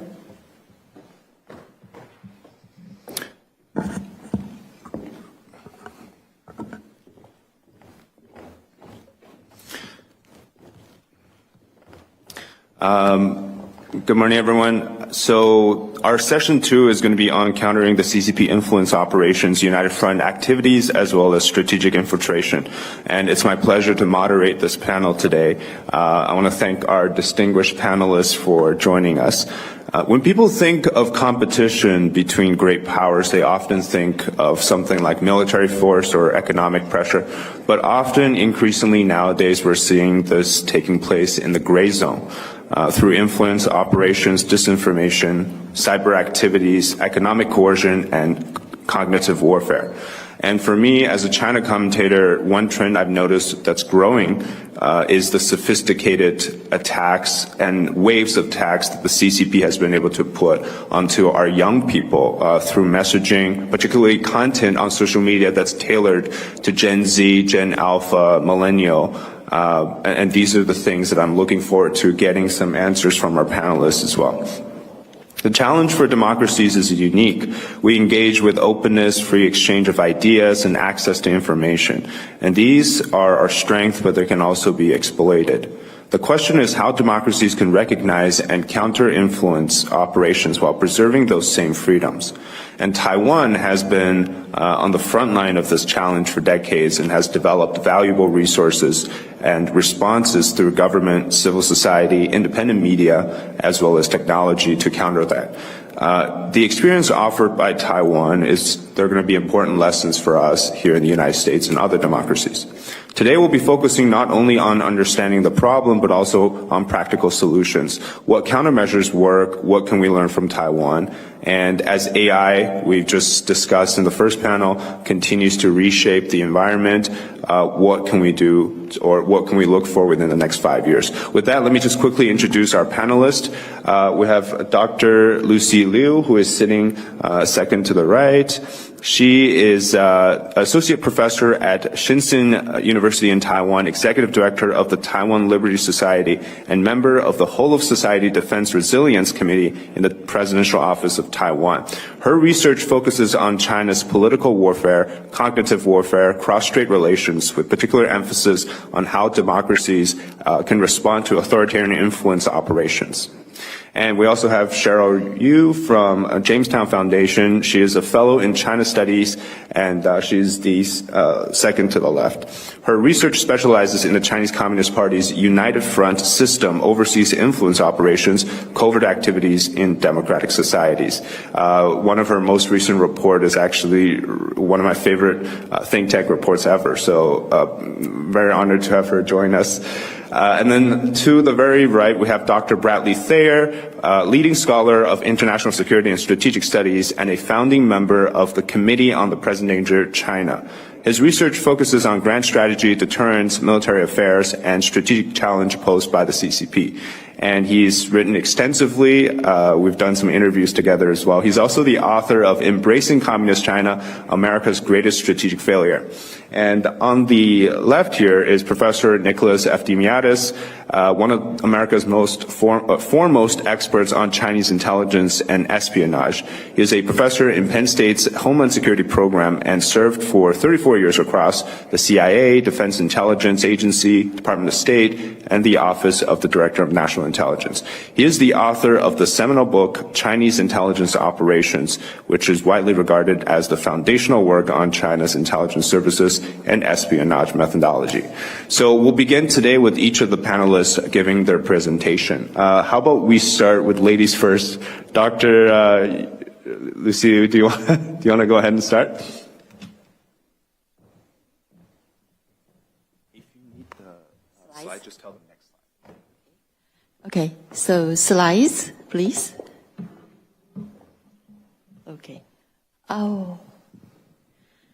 Okay, today I prepared the slides, so did you receive my slide? Could you show the slides? No? Okay. We should have it. Just need to put it up. Okay, so let me introduce myself. So I came from all the way from Taiwan to here, and I'm the associate professor in Yu-Hsi University. I'm in the communication college, and also I'm the member of Whole of Society Defense Resilience Committee under our President Lai. So it's a new committee starting from 2024. We have done a lot on defending Taiwan in a whole of society approach.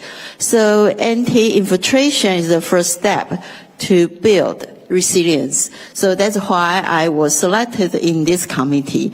And today I'm going to share something about the Chinese infiltration. I will show you the evidence. And so it will be more about the educational institution.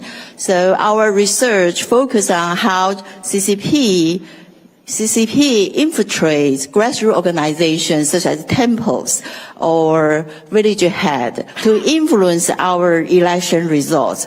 And moreover, because I'm in the communication college, so my research team also study how CCP is using TikTok to influence our youth. So let me start. Okay, next. Okay, so here is my outline. So I have 15 minutes, right? Okay, good. And so first, I will show you our academic research on the CCP infiltration of temples. And it has been published in a first-tier academic journal. So actually, this is very strong academic evidence.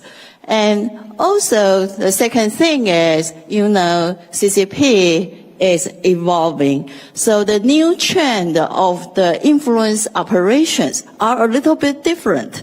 So I'm talking about the new trend that they are using short video that everyone knows.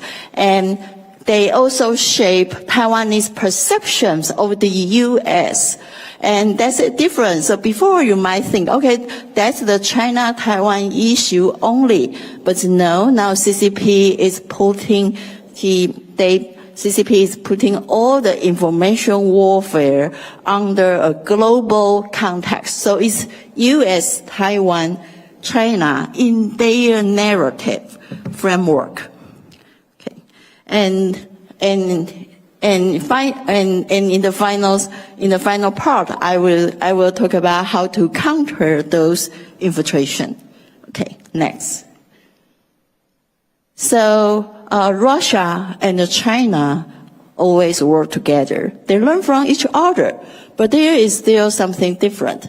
So Russia's cognitive warfare relies heavily on online misinformation, and CCP they emphasize more face-to-face engagements. So they try to build personal networks to our grassroots organizations. So this is the paper we published in Foreign Policy Analysis. It's in the name of Mazu, the use of religion by China to intervene in Taiwanese elections. Yes, our election somehow is stolen. Yeah. And Mazu is the goddess of sea. So she has a lot of followers in Taiwan, and she's very influential. So the next. So here you see the map. It's the map of Kaohsiung City in South Taiwan. So temples, Mazu temples are like Christian church. So every community has its own church or temple, and the temple is locally rooted, and it's connected to your daily life in the community. So it has a lot of influence in your political attitude. And also you can see that we have about 160 Mazu temples in Kaohsiung City, but not every community has one. So the density of temples are different. The variations of Mazu temples is associated with the difference in election results. So there should be some cause and causation relationships. Next. So the story is Mazu is female god. So in Chinese tradition, so if you are female and you got married, then you have your own family and your original family. So the Chinese tradition is saying that, okay, so daughters need to go back to their original family, and for Mazu, and it's the tradition. And so China, CCP is using this narrative to say that, okay, Mazu, the goddess, need to go back to her original home every year. Where is her home? So in their narrative, they said, okay, her original home is in China.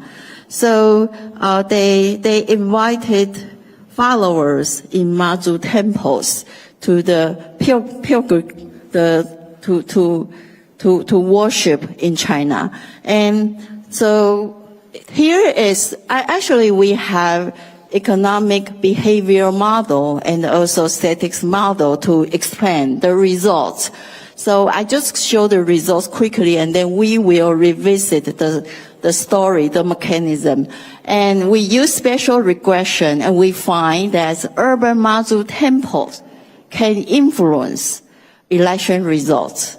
So if the community has more Mazu temples, then there will be a shift from pro-China politicians, from pro-Taiwan politicians to pro-China politicians. And which means if there are more Mazu temples, then people will vote for pro-China policies, which is quite confusing. So next. Next, the slides. Okay. So that is because China, CCP, is bribing temples. They provide money or resource to those temples to invite their followers to China to build a link with CCP officials. But in our research, you find a difference. Some Mazu temples are bought, some are not. Rural temples tend to have more stable community of followers. So actually, they do not organize pilgrimage trips to China. So in rural area, the rural Mazu temples do not shift the voters to pro-China policies. But for urban temples, then you can see that followers come to the pilgrimage trips to China, and then they are shifting to pro-China camp. And through these networks, you can see that it's beyond the money, it's beyond the financial incentives. So they try to send political messages through those networks they built with the Taiwanese followers. Okay, the next. Okay. So let's talk, that's the research we published 2 years ago. So 2 years later, we also observed some new trend of Chinese influence operations. So China's economy is going down. So they have budget constraints. So the physical contact actually spent a lot to sponsor the pilgrimage to China. Took a lot of money. So now CCP is more likely to rely on low cost online information manipulation. And also remember AI technology. So advance in AI technology actually reduce the cost of online information manipulation.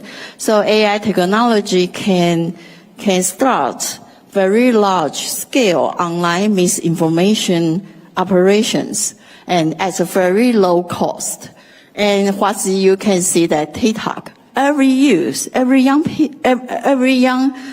every young person is using TikTok, and CCP is shaping Taiwanese perception of the U.S. through those short form videos. And it's very interesting. So they know that Taiwan young students, they in their education, they know that, okay, CCP is bad. They know. So they try to convince the students on the other way. They try to erode Taiwanese trust in the United States. So now in their narratives, it's not only China, Taiwan, it's China, Taiwan, US. And they put the information warfare under a broader global context. Okay, the next. So about the online social media manipulation, so my research team is still, the research is still ongoing. So we haven't published the full paper, but we are going to show more quantitative and qualitative evidence. And so those are our findings. So if you are using Chinese social media platform, not only TikTok, but maybe Little Red Book or Weibo, and you use those Chinese social media platform more often, then you are more likely to be skeptical toward the United States. You don't need to love China. They just want you to untrust the United States. And also, if people are using those Chinese platforms more often, then they have greater identification with China. And the third, which is important. So in our research, the quantitative, the statistic regression shows that the influence is not limited to young people.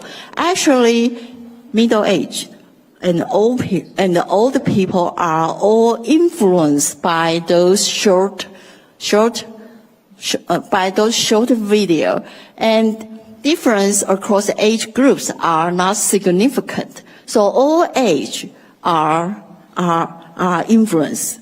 So this is important. So if we want to confront those infiltration online, then we need a plan for young people. We also need our plan for middle age or old people. They also need to build their resistance to those online information manipulation. And the last, which is interesting. So if you have more confidence in democracy, actually it can mitigate the influence of Chinese social media information manipulation. So through our education, if we can emphasize, if we can reinforce people's confidence in democracy, then they will be more resilient, then they can resist those information manipulation. Okay, the next. So how to counter those new infiltration?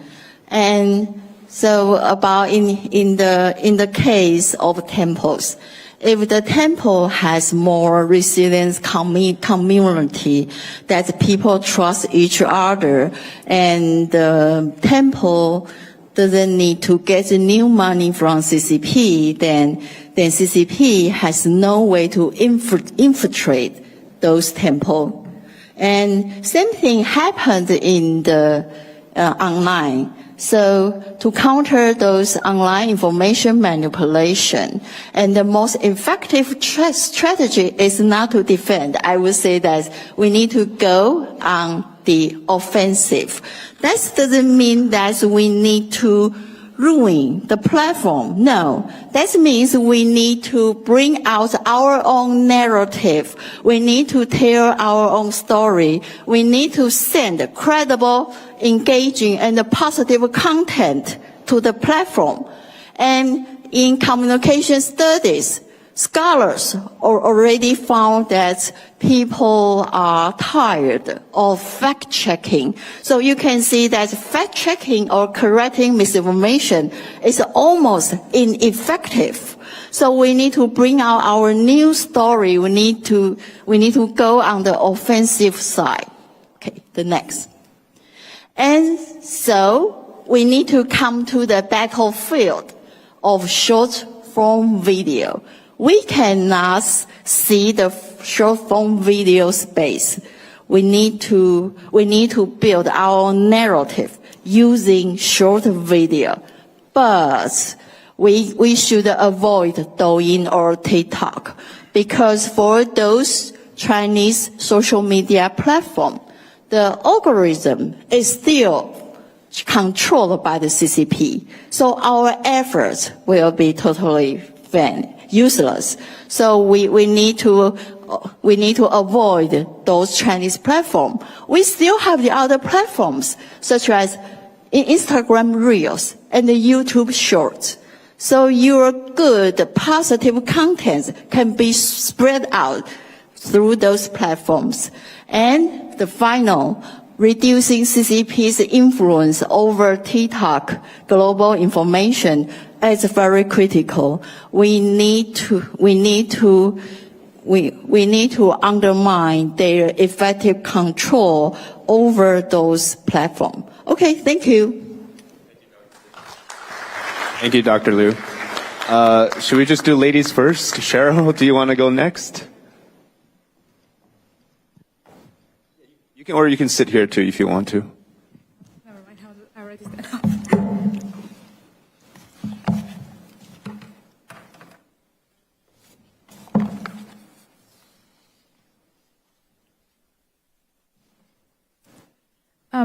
Hi, everyone. So first of all, thank you for having me, and also thank you for the kind introduction. As mentioned, my research primarily focuses on the Chinese Communist Party's Overseas United Front network, and that includes the channels that they use to build out the network itself, and what they have been using the network for. And so my recent report that's published, we mapped like over 2,000 organizations across 4 countries, including here in the United States. And we've also looked at not just these 4 countries, but including Taiwan, where we published another report on Taiwan last year with Global Taiwan Institute, where I believe there's like more than 150 United Front linked organizations in Taiwan. We've also looked at European countries and other like Mexico. So based on those data, I want to share 3 key findings. So first, the first finding is that the Chinese Communist Party politicizes almost everything. So in the report, we categorized the 2,000 plus organizations into 8 different categories, including identity-based organizations, business associations, business and trade related, cultural related, education related, there's also media and other types of professional organizations. And from those, you can see that the Chinese Communist Party basically touches on the organizations touches on almost every sector of the society, including those that democratic societies don't consider political. So, for example, a Chinese restaurant association, they are also part of the United Front network. There are also like the education-related stuff, business-related stuff, culture-related stuff that we usually don't think should be political in democratic countries, like in Taiwan or in the United States. But to the Chinese Communist Party, everything is their political resources. So they use these kind of tools to build their relationship and to make sure that they'll be able to create this network where they will eventually be able to use them when they need to. So party-linked organizations often carry out activities that look benign, such as local-level exchanges, people-to-people exchanges, youth conversations, and economic activities, but they often have strong intentions behind them, which is to try and build up this network of its friends that can be activated when they need to. And the second point is that this type of influence is done through relationship building. And a lot of times these kind of like United Front activities and also relationship building events are not illegal. They operate through access, personal ties, social engagement, and like invitations. And the way that the party built out this network usually start by identifying influential leadership, influential community leaders, influential organizations. And depending on the party's need at the time, they might target like specific group of people. So, say, for example, during Deng Xiaoping's time when he was pushing for the reform and opening up policies, they specifically mentioned the so-called upper class Chinese, the upper class overseas Chinese as their United Front target. And then during Jiang Zemin's, so the upper class Chinese, like they'll be able to, bring in investment, bring trade, bring their resources to the party. And then during Jiang Zemin's time, when they need technology and need talents, they specifically mentioned overseas Chinese students and scholars as their United Front target. So once they have their target, identified, these individuals may then be invited to visit the PRC, being given advisory roles, recognitions, honorary titles, and other benefits like business opportunities. And this is also how we identify the United Front linked organizations. It's through looking at the leadership connections with the United Front system. So, for example, if a leader, say, for example, Zhang Qian in New York is like he was invited to the Chinese People's Political Consultative Conference, I think a few years ago, as their overseas delegate, we will come back and look at this person's connection with like the organization he is affiliated with in the United States. So if he's like affiliated with like 6 organizations, we will count these 6 organizations as part of the United Front linked. We will consider these 6 organizations as the United Front linked organizations. And so back to the relationship building point where when they are building relationship, it's not illegal. I want to mention the Chinese American Federation as an example. It's an organization based in Los Angeles. A lot of their leadership, including their chairman, multiple principals, board members, have been invited. Either they are like the Chinese People's Political Consultative Conference overseas delegate, or they might be the ACF-ROC, the All China Federation of Returned Overseas Chinese, like overseas council member, or they might be affiliated with the COEA, the Chinese Overseas Exchange Association or Friendship Association. So there are a lot of leadership connections, but when you look at their day-to-day activities here in the United States, they look like normal cultural community organization. So we looked at like over 200 events, 200 of their events between 2013 and 2025. We saw that like 30% of their events are like local community events where they, invite, host like New Year Gala to gather local Chinese community, or host like Dragon Boat Festival, like the local like cultural events to gather the local community. But there's like 10% of their events are internal events where they host like to consolidate their internal members. Like their board meetings. And there's 15% of their activities are connecting with the PRC. So like whether it's like hosting United Front officials when they're in the United States, or them having a delegation to the PRC for travel, for other stuff. And there's another 30% is like the U.S. impact. I call it U.S. impact activities where this organization try to expand their reach within the U.S. community, which is to like say host another cultural event where they like say host a marathon with the local Los Angeles Police Department. So from those activities, you can see that whether it's the CCP building activities with this building relationship with this organization, or when this organization is building relationship with the local community, the things that they do are technically not illegal, at least during their relationship building point. So that is why it is very effective for the party, and why this is so hard for democratic societies to deal with. The third point I want to make is that once this relationship building like this, once this network is built, now they have this network that they can activate when they need to. And so after this like years of relationship building, the party effectively has this infrastructure of people and individuals and organizations overseas that can be activated when they need to. So with this network in place, it's like currently the data that we have is like over 1,000 United Front linked organizations in the United States, more 150 plus in Taiwan and elsewhere. the party has this ability to make requests. So this network, the same network, has been used for a lot of things that we saw.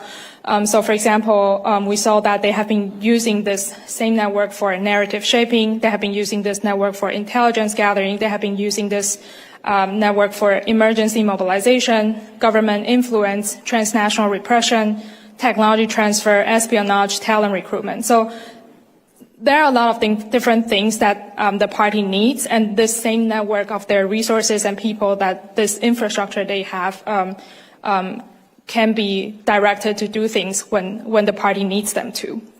And so I'm going to just briefly share two examples. So the first one is narrative shaping. So United Front networks are often used by Beijing to amplify the party's preferred narratives through local actors. And because these messages comes from community organizations or local leaders rather than directly from the state, they can appear locally generated and legitimate rather than state directed, right? So for example, we have seen mobilization against Taiwanese officials passing through the United States. For like the CAF, the Chinese American Federation that I just mentioned, although generally like they are hosting the like New Year Gala and like Dragon Boat Festival kind of event, but at the time that the Taiwanese officials passing through the United States, they were asked, they would like put out statements saying that they are opposed to it, they are against it, and sometimes they might directly fly to the location to protest against those, against President Lai's visit when he was like the vice president of Taiwan. And this like CAF has also like protested against like Hong Kong protests during 2019, 2020. There's a lot of different things like that. Say during Speaker Pelosi's visit to Taiwan, there's a lot of local United Front linked organizations protesting or putting out statements against it. And those statements are being used to lobby local politicians and representatives. And so when these activities are being carried out by local actors, they can give the impression that they represent the views of the local community instead of coming from the state. So this allows the party's narrative to circulate among democratic debates as if it were locally generated views. Another example I want to share is about emergency mobilization.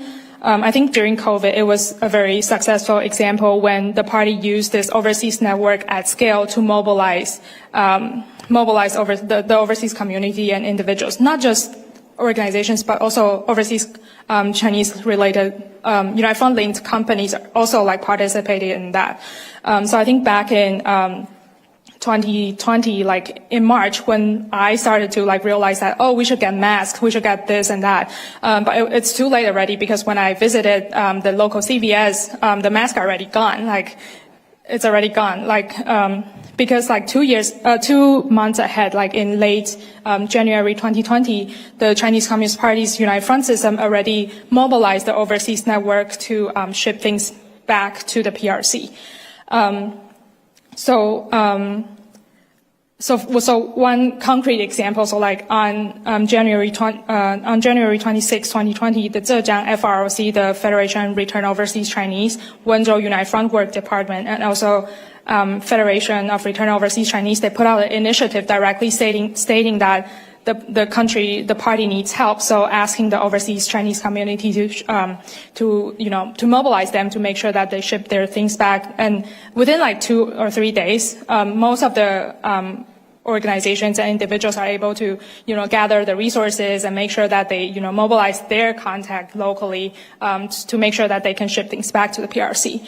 Including, say, the U.S. Zhejiang General Chamber of Commerce, the U.S. Zhejiang Commerce and Culture Association, where they said they are shipping things back because they are responding to the party's need. I understand that there are people that are really want to help their family back home, and which is totally understandable.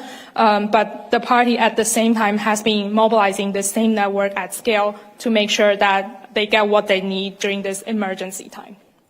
And so I think these examples show how this United Front network is not passive. It functions as infrastructure that can be mobilized quickly when the party needs them to. So I want to conclude with one thing that the democratic states can do, which is to make sure that things are transparent.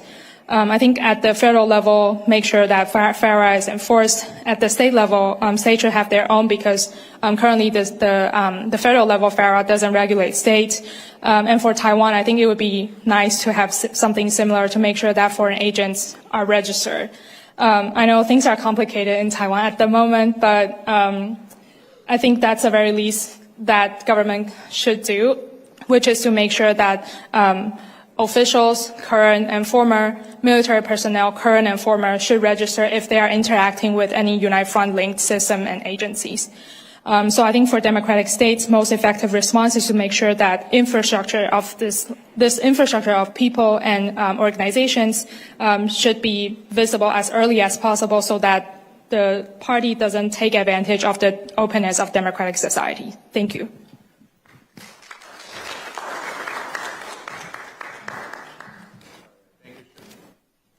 Thank you, Cheryl. Can we have Dr. Thayer? Do you want to go next?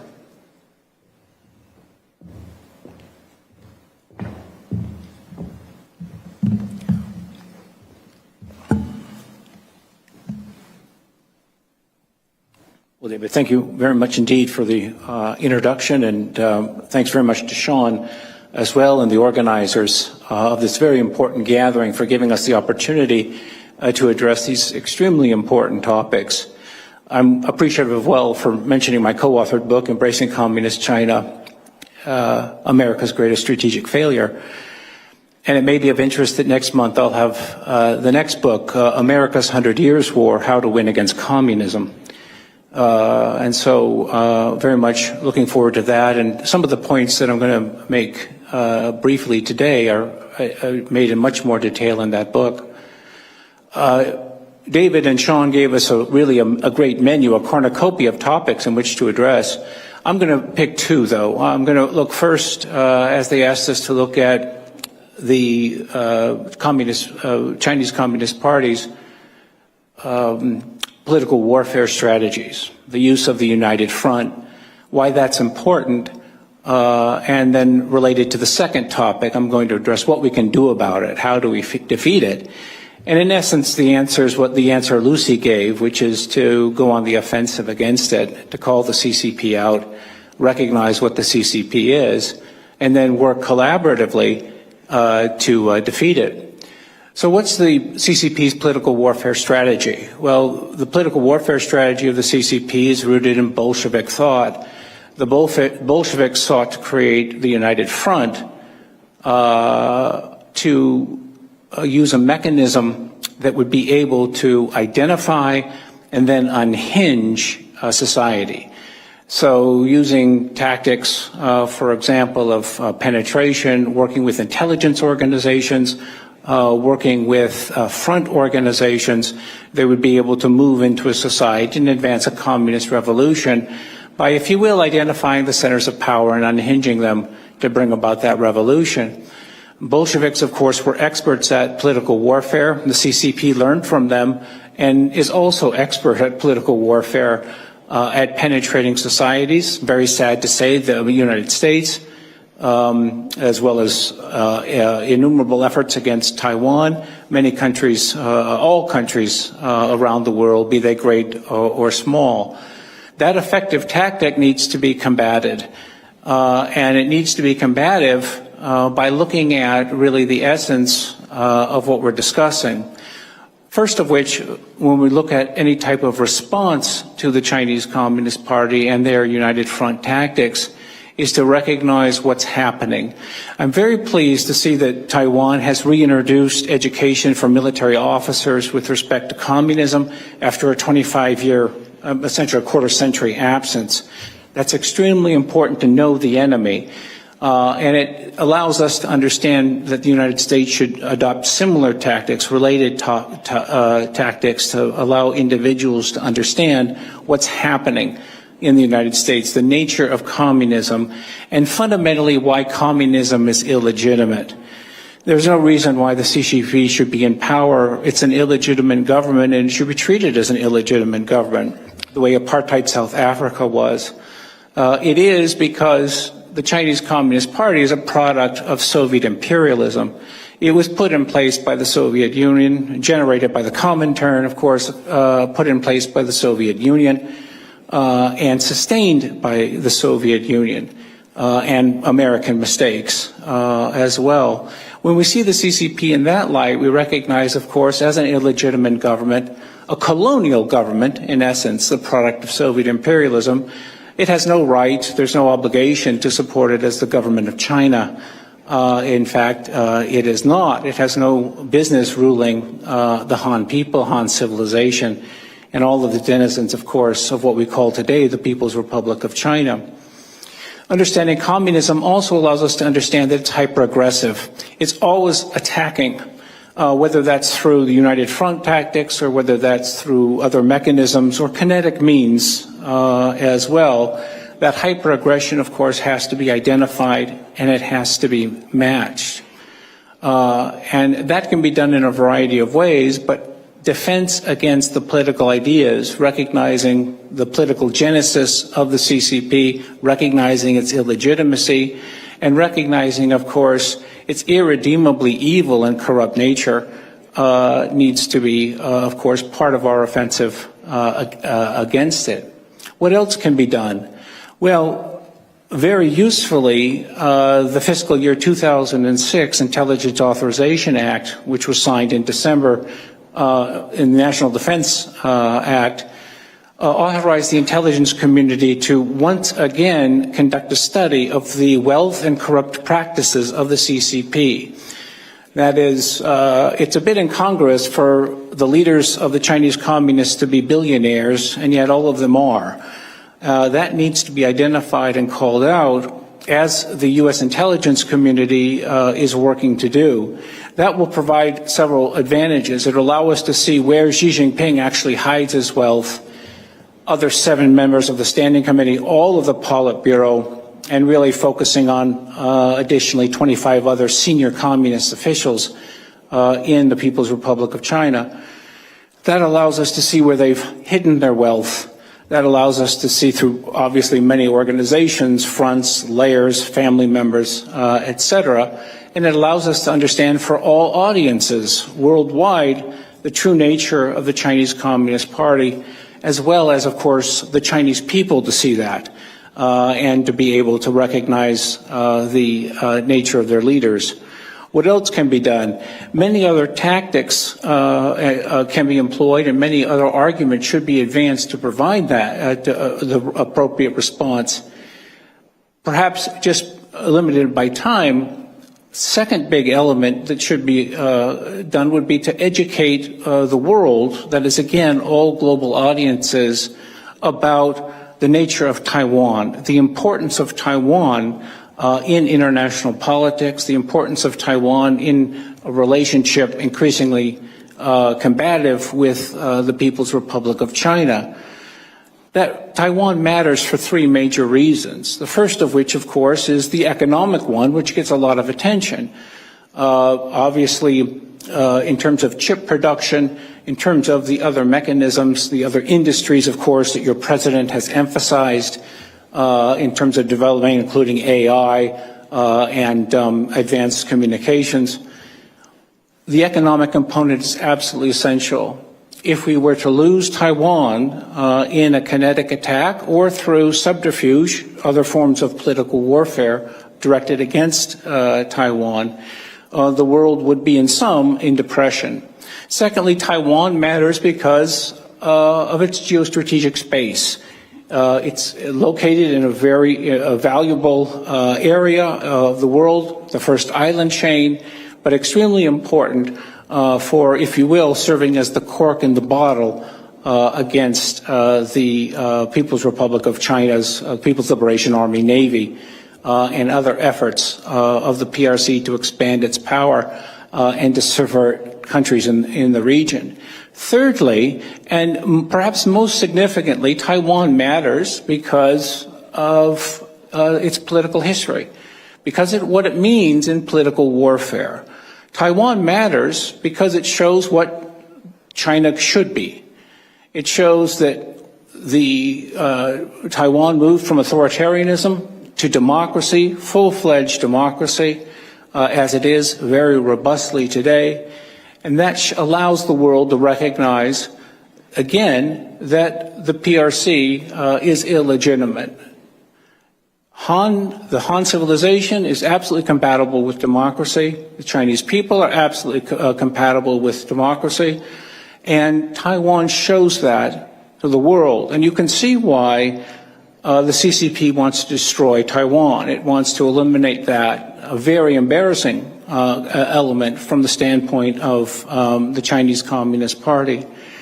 So for economic reasons, for geostrategic reasons, for political reasons, Taiwan is absolutely significant. And that allows us to see that the relationship between the United States and Taiwan is extremely important. It should be, it has been. When Americans recognize that, we can see what Taiwan contributed, of course, in the Cold War against the Soviet Union and the People's Republic of China, and what Taiwan can contribute, obviously, today in the current Cold War against the People's Republic of China. So its importance cannot be underestimated in this element. It really allows us to understand perhaps in the future, if and when the CCP has fallen, what China might be again, and the type of government that China once again might possess. So when we reflect on that, we can understand that defeating political warfare, the CCP, is really going to be done through going on the offensive and calling the truth, identifying the truth about the nature of the Chinese Communist Party and what its ambitions are, what it seeks to achieve, and how it can be defeated, as of course we hope it will be. The last point I would make, of course, is just to conclude, would be for all global audiences once again to recognize that we're in a very precarious situation. The People's Republic of China, of course, is increasing coercive measures of all nature in terms of military measures, but also in terms of political warfare against Taiwan, working to isolate Taiwan increasingly, and working in the United States to minimize the importance of Taiwan. Again, the message of getting out why Taiwan matters for the world, including the United States, is absolutely important.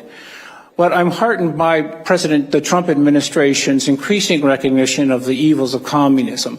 When that we identify that as a starting point, we can see that the relationship between Washington and Taipei, on that basis alone, should be an increasingly warm one, and we look forward to seeing that brighter future, of course, in the relationship between Washington and Taipei. Thank you very much indeed for your attention. Thank you, Dr. Thayer. All right, last but not least. Showtime. Nick F. DeMatteis, thank you. As David mentioned, and thank you very much for inviting me, David did about a month ago, and I'm a professor at Penn State in Homeland Security after a career in the intelligence community. And so I don't represent Penn State. They always remind me to say that. In just a moment, you'll find out why. So there I was a month ago, and David presented me this opportunity, and I said, well, how would one of my students address this? So I did nothing up until last night. And then about 10:30 at last night, I got them playing video games and said, okay, now I'm going to look into this. Same way my students would. So, of course, I went online and looked at AI, as my students would.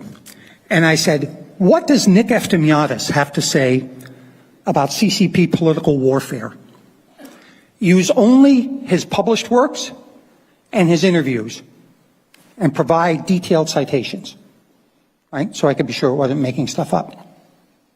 And this is what it said I said. Nicholas F. DeMatteis describes the Chinese Communist Party's political warfare as a whole-of-society, intelligence-driven campaign that blends espionage, covert influence, technology acquisition, and psychological operations to shape foreign decision-making in favor of Beijing. Pretty good. Actually, probably better than I could have said it. Very good. And I did say it, apparently. The whole of concept being a whole of society intelligence and political warfare approach.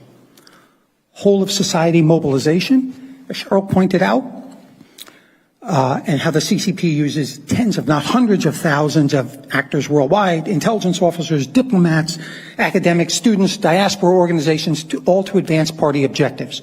Centralized planning, distributed activity globally. Party-state fusion. There's no clear boundary between state, party, and ostensibly private entities. All can be tasked to support political warfare, including information operations, narrative shaping, and pressure on foreign elites. All this is integrated with national strategy. Political warfare from the CCP is not ad hoc. It's embedded long-term strategy designed to secure regime survival, expand comprehensive national power, and weaken adversaries' cohesion and will. Now, just think about CCP's intentions for the moment and the fact that they have a long-term strategy. And on the other side of this equation, let's just take the United States for a start. We have the United States, and I want you to remember this, which is the most powerful nation in the world, the last remaining superpower. Doesn't matter, pick a measure. Military, economy, GDP, agricultural production, technology under base. It's still the most powerful nation in the world. And yet we don't act it. We don't leverage it. Everything you have heard, other than this panel, which has introduced the concept of offensive behavior, but everything you're likely to hear from policymakers is all defensive in nature.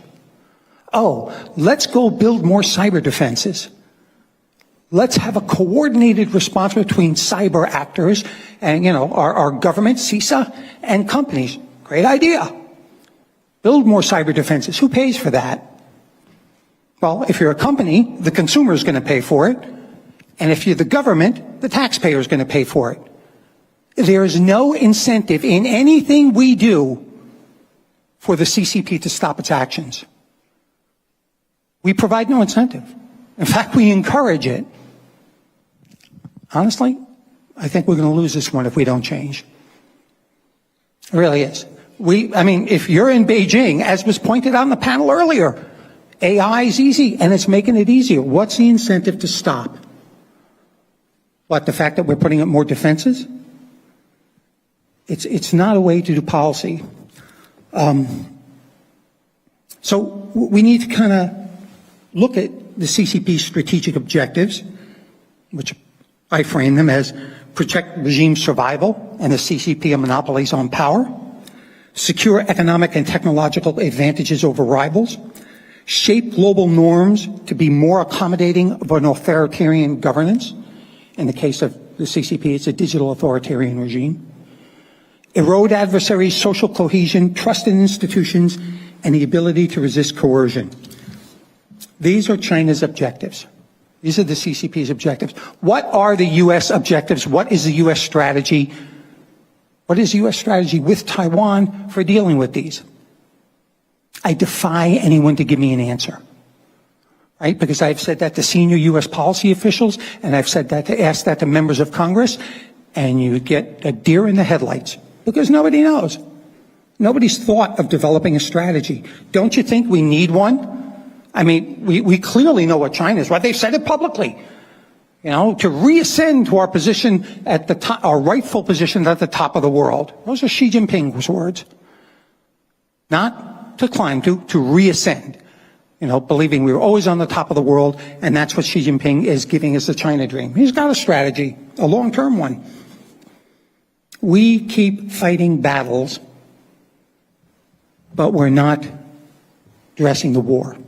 And I'll call it a political warfare that's ongoing. So it doesn't matter how many people the FBI arrests for economic espionage, right? They get 2 cases a day, they say. 2 cases a day times 365, 730 cases a year, each one taking months to resolve. There are thousands of cases in the rears. I just did a quick scan of my database and looked at foreign agents registration, political influence operations. Linda Sung, currently on trial. Russell Lowe, who used to work for Dianne Feinstein, Senator Dianne Feinstein. Christine Fang, a favorite, who was dating Eric Swalwell, Congressman Swalwell. Lin Kuei-an, NYPD Liaison Unit Commissioner, who was fired from the job for illegal fundraising and to support candidates.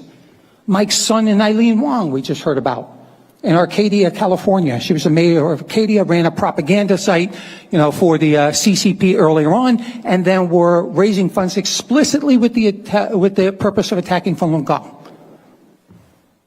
Right? I mean, it goes on. Cindy Yang, who was a fundraiser and selling political influence, and she was the vice president of the China Council for the Promotion of Peaceful National Reunification, a United Front Work Department. It's just dozens of cases that I have of political influence and attacking the diaspora overseas.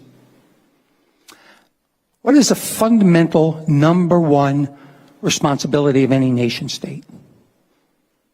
Protecting its people, right?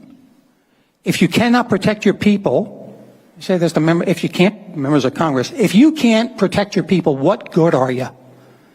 It's just the foremost responsibility. And yet we have people physically under attack in this country. We have people cyber attacked. The Ministry of Public Security First Bureau, their political bureau, basically, their first bureau, I mean, they run in the order of, Facebook alone kicks off 50,000 of the websites per year that they set up. 50,000 a year, and that's Facebook, not even including what's on X. Right? Absolutely rampant on this.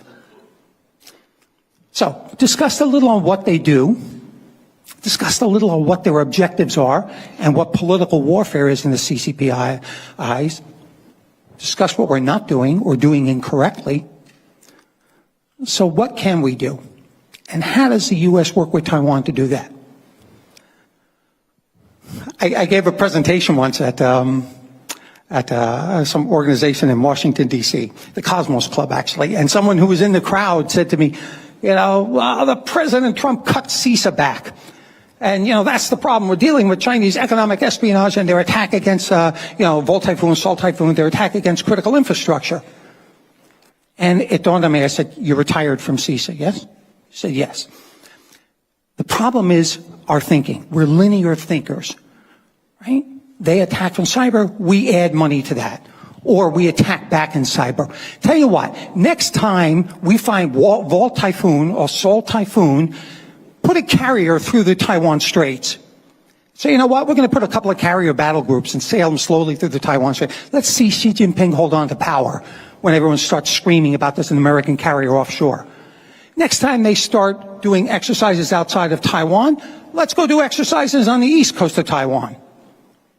Oh, you still want to do that? Tell you what, you want to do cyber attacks against us and steal our treasury? Not a problem. We're going to kick state-owned enterprises off the U.S. stock exchange. That's it. You get no more. 40% of China's GDP. They say it's half that of the U.S. 40% is investment, investment going into it. It's a false figure. It's like a third of that. And you know where that investment comes from? That all comes from us. That comes from everyone from the outside. So tell you what, you want to go attack cyber? Not a problem. We'll kick you off the U.S. stock exchange and ask the Brits to do the same thing and ask Japan to do the same thing on the Nikkei exchange. You want to steal from us, from our research institutions? Not a problem. You'll never publish anything in the West again. You'll never travel to the West.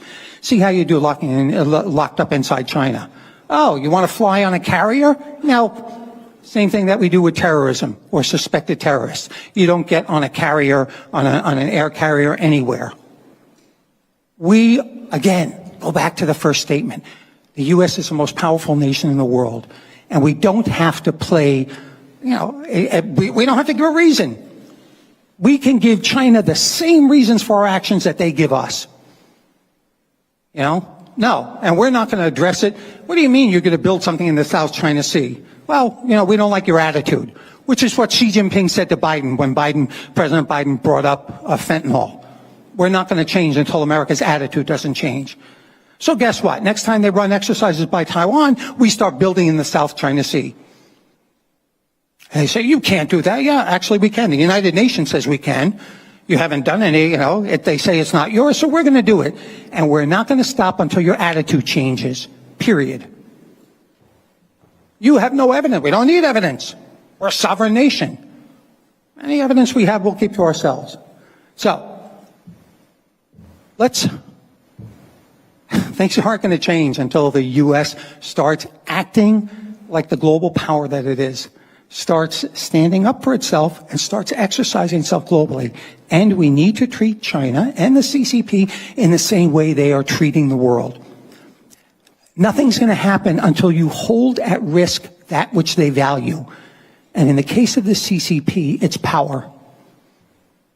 Okay, so until we collectively do something that affects their hold or that threatens their hold on power, there's no reason for them to stop. There's no incentive for them to stop. Well, we're going to say it's the sense of the Congress. We're going to draw up a congressional resolution. Is that the answer? Shake our fingers at them? What? Nothing and keep this in mind. I've been following this for over 40 years, particularly on Chinese espionage. Nothing we have done to date works. Keep that in mind. Stop reinforcing failure. We need to change policy direction. Strategy, comprehensive strategy. Hold at risk what the CCP holds dearly, and be effective in our execution of it. And it needs to survive different presidencies. That needs to come from the Congress. That needs to come in law from the Congress and bind future presidencies to that type of behavior. Because someone else will get in, they'll do things differently. Every 4 years, we run the risk of that changing. We need law. Okay. Thank you. That's about all I have. Thank you very much. I appreciate it. Thank you, Nick. Thank you very much. I'm so glad that all four of our panelists discussed offensive, because I think that's really the main theme today. So for now, we'll do a round of questions. Before I do my questions, is there anybody in the audience that want to ask a question? Yes, please go up to the mic. And please just state your name and who you're addressing the question to, please. All right. Thank you. Thank you for a fantastic presentation and panel discussion. My name is Hongbin Ding. I have one question about the organization of this beast or enterprise of United Front or political warfare of PRC. So based on your research, actually, I don't have, this question is not to any one of you, it's for all of you. Based on your research, if we view United Front as an organization, as an enterprise, then what is this? It seems that it's very good at doing a lot of things. But the core of my question is, what is this beast is not good at? Or do we know anything about its weakness at this point based on your research at all? Thank you.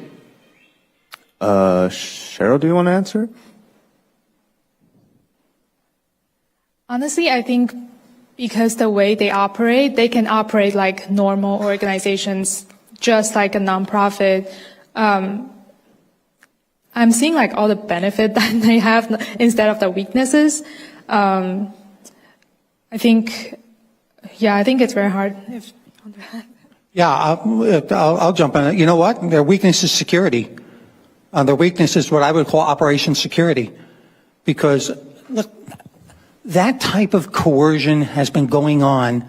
And I lived in Chinatown here in D.C. in the 1980s, right? And even then, we all knew it was happening. So it's been going on forever. The only difference is the government didn't care. The U.S. government never cared. So it's and it's actually just from Safeguard Defenders report that came out about the police stations, the police stations. That's the only thing that look at all the arrests and stuff. It's all post that. So that's the only thing that's here. But what you do find is that they're pretty terrible in their operation security. So, if they're vulnerable, and that only makes them vulnerable at a lower level, operatives, it is there.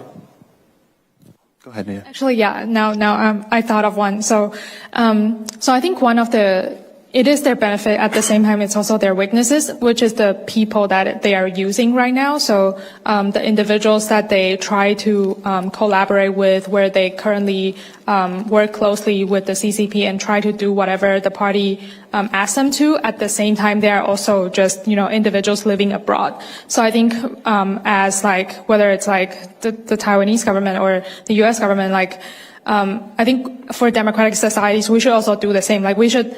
When the Chinese Communist Party is trying to win these people's hearts and minds, we should do the same, because at the same time, there are also people that want to live a good life. That's why maybe a lot of times initially that's why they're here.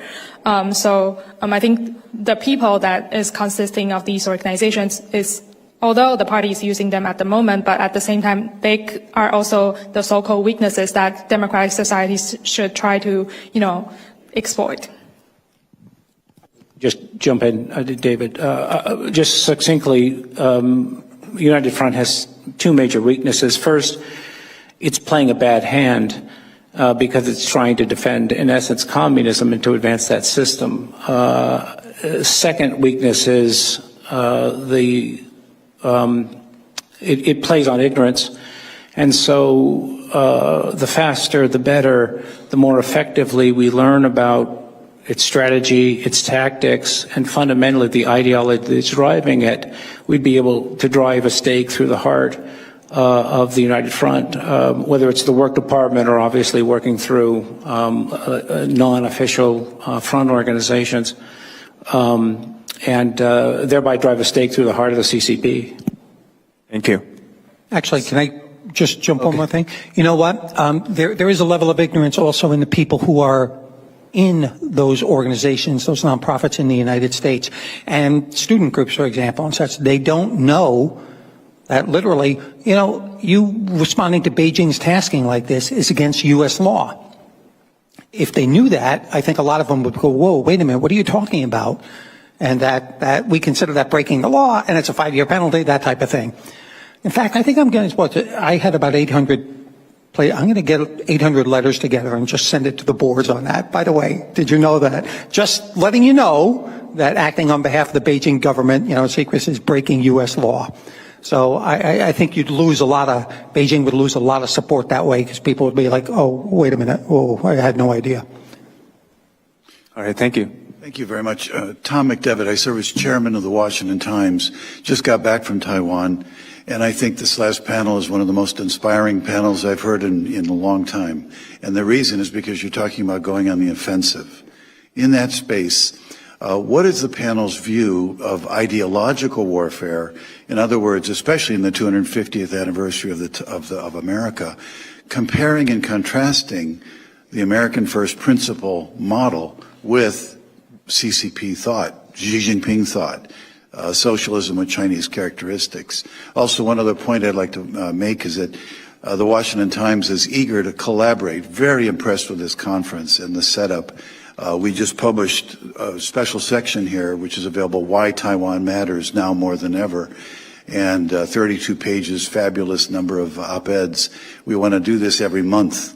So I think a whole-of-society approach is definitely possible, especially incorporating the private sector, the civil society, faith groups like, as many of you know. So anyway, the question is the potential of striking at the heart of the ideological basis of the CCP, just like during the Soviet Union. Thanks so much. Would one of you like to answer that question? How ideological strategies compare and contrast America 250 versus Xi Jinping thoughts? Absolutely. Thank you for the question. It's an extremely important one. The contrast couldn't be starker. We really have, with the CCP, the remnant again of a failed ideology, the ideology of communism put in place by Soviet imperialism. As I stated, this is an ideology that sees people as collectives, right? That has conducted the utmost horrors against its own population, against other people around the world, in contrast to the United States, which is the embodiment of individual liberty, the freedoms that we hold dear and that have been so successful at making the United States. Nick talked about us, of course, as a superpower. There's no doubt that we are in every respect, the economic, the military, but it must be appreciated as well, the political, too. The ideology that we have is an ideology that attracts people, that has allowed individuals to fulfill their lives as no other country has around the world. So it's a painful irony that although we're the best at it, again, as Nick suggested, we're not using it, right? We're not using all of the mechanisms that we should. And I'd encourage individuals to do so. Final point would be President Trump is beginning to move in that direction, I think, with his attention to communism that he's stated since his address at the Family and Faith Coalition on June 26th. And then, of course, the address at Mount Rushmore and on Independence Day, as well as his truths. So thank you very much for the question. Thank you, guys. Any other questions before I ask my questions? Yeah, go ahead, please. Just up to the mic there.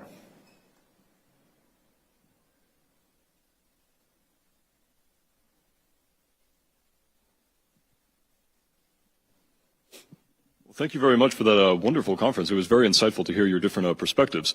My name is Jared Jeter from New Lines Institute. I'm a Taiwan scholar. I recently just returned from Taiwan after 3 years. I did my master's there. And I wanted to ask Dr. Thayer in particular about your perception and your opinion on the nomenclature of how we define China's ideology and how it relates to our own understanding. And the reason why I ask is because after having lived in Taiwan, they have a sort of welfare state and communal social structure that our current administration itself tends to define as communism, the type of thing that the Taiwanese social structure tends to advocate for, strong family bonds, universal types of like healthcare and education rights. These are things that our current president defines as communism itself. And given that China operates on a sort of oligarchic Bolshevik dictatorship and its economy tends to operate on a sort of mandated state capitalism, I'm wondering if in your perception, if the term communism needs to be better filtered or better refined and defined when talking about these type of things so that the American audience can understand what we're actually talking about as opposed to what either the Chinese or American administrations are talking about, which tend to be different things. Certainly, and absolutely. We do need to have clarity in definitions with respect to that. I'm reluctant to use communism as a terminology. I prefer Leninism when we understand what Lenin generated and what Bolshevik thought generated, then we're able to understand the CCP extremely well, and we're able to understand the differences between the tyranny of the CCP and the freedoms that we have in the United States and the need to defend that.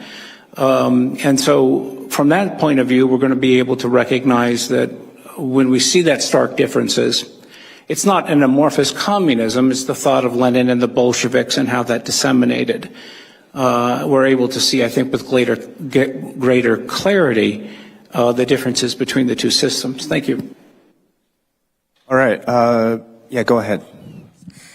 Hi, I'm Janice Choi. My question is, George Hong works for the United Front, and his daughter, Nicole Hong, is a current journalist for New York Times, and she co-authored more than 10 articles attacking Shenyang Performing Arts, and without disclosing the ties.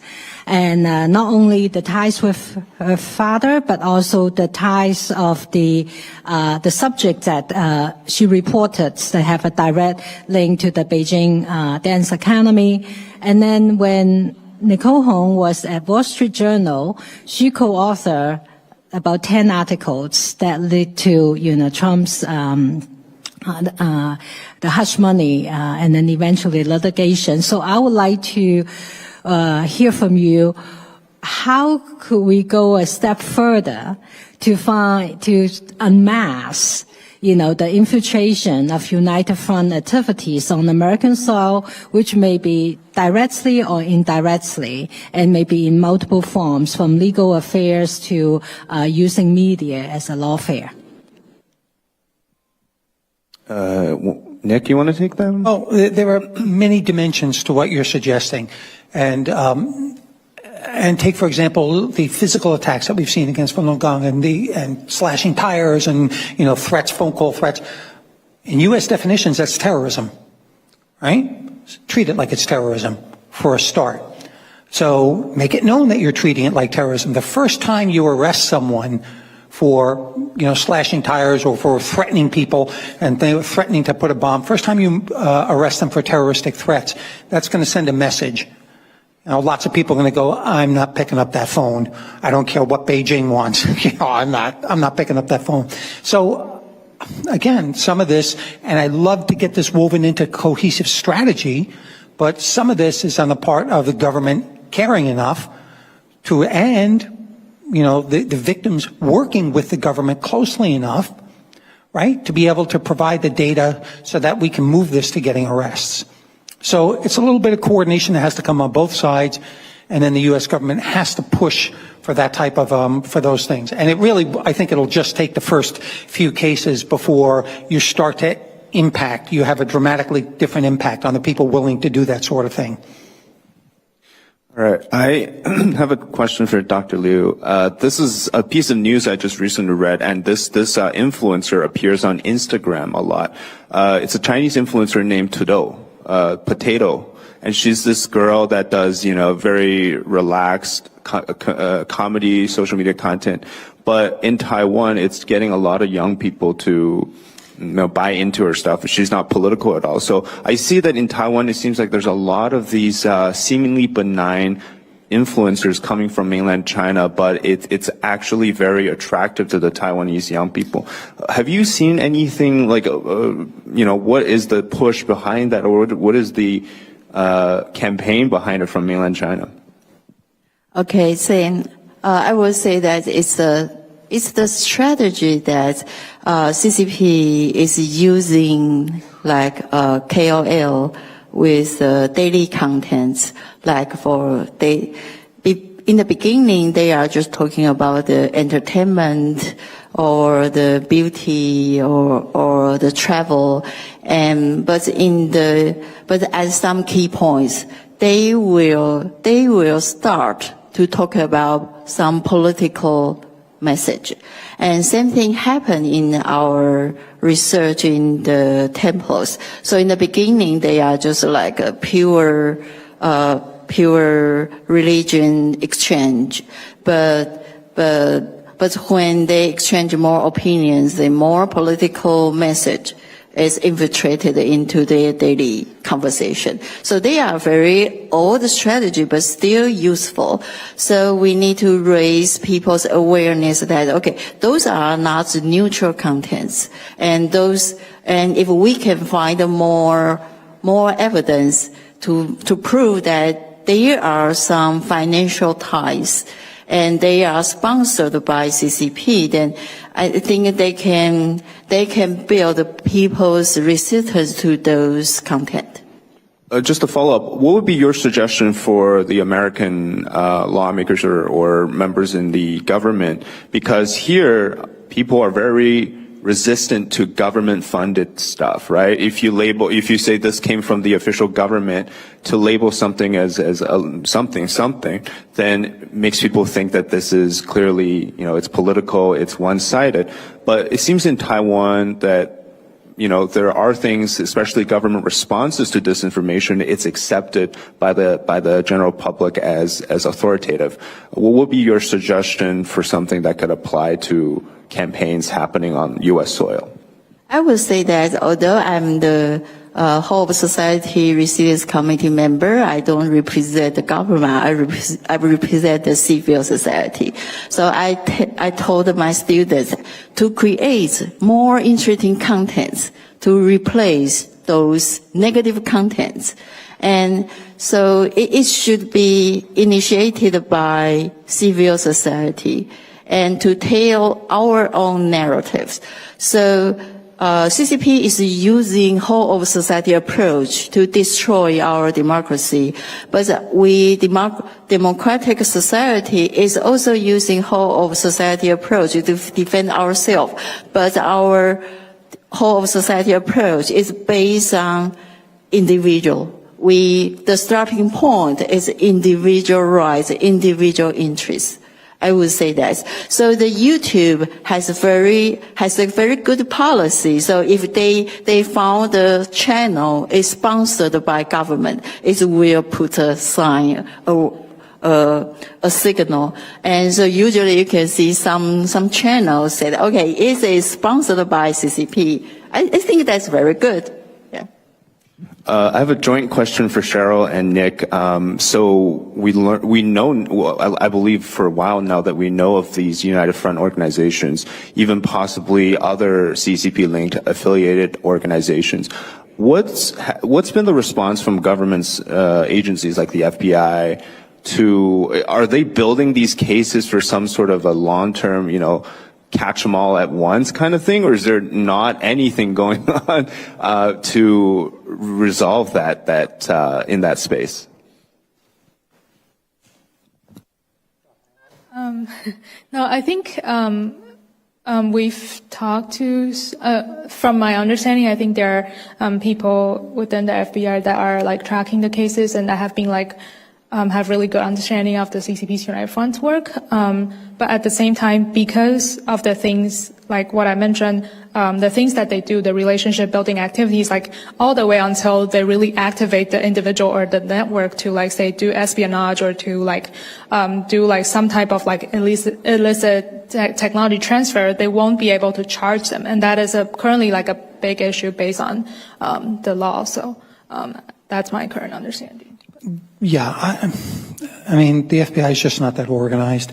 And I don't mean that in a negative sense. It's a bureaucracy like any other. In fact, they say the B in FBI stands for bureaucracy. But they're not led with a strategic direction that this is what we're going to do, guys. They just don't, because I've spoken to agents and they said, well, why don't you do this, this, this? And they're just doing cases. As far as they're concerned, it's an issue of cases. What's in my area? Well, do you know of anything in our area, Nick, that we should be looking at? Yeah, but that's not the point. The point is if you don't affect this at a strategic level, it's just taking up your time. So that's the problem set that we sit on. One of our panelists in the afternoon, I don't know if General Stowell is here, but he once mentioned to me how there needs to be the counter disinformation campaign against China where you take what to discredit them. Because we've been talking a lot about the offense and also ideological stuff. Dr. Thayer, is there any chance of the United States ever forming something like, quote unquote, a propaganda department or a discredit sort of apparatus against communist China? Or would there be anything in the works that could look something like that? Well, certainly, David, we did this in the past very effectively. In our wars that we fought, we did that throughout our wars, beginning with the British, World War I, World War II, and the Cold War. We did it supremely effectively because it was organized, as Nick has stressed, right? This has to be organized. I don't know that it needs to be done by the government, State Department, of course, intelligence community, Department of War involvement. I think it's best done privately. I think it's best done by private actors who are able to underscore the strengths of American society, of our freedoms, of our liberty, and draw that stark contrast to the tyranny of the Chinese Communist Party. David, if I could, yeah. So, and I'm not sure we even need to do that and get into that.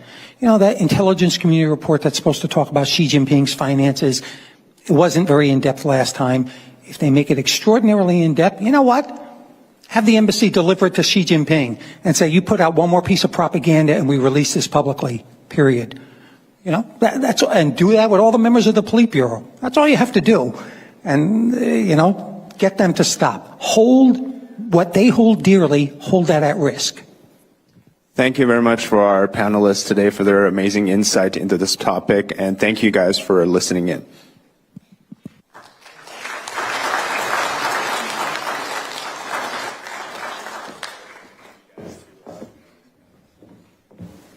Thank you, David. Thank you for our panelists. And thanks for our audience. Really good question from here. Now, it's lunchtime. The lunchbox is served in the foyer on the desk, so everyone take one bag. We will be back at 12:40 sharp. There's two rooms in the foyer, 268, 217. There's chairs there, and you probably can grab your lunch box and you can sit in that room. So in the afternoon, the session will start 12:40. 我们今天的 session 就到这儿了。每个朋友，我们为你准备了午餐的盒子在外面，在就是刚才你们进来的地方。12:40我们会回到这儿，所以请大家不要迟到。Thank you and see you later.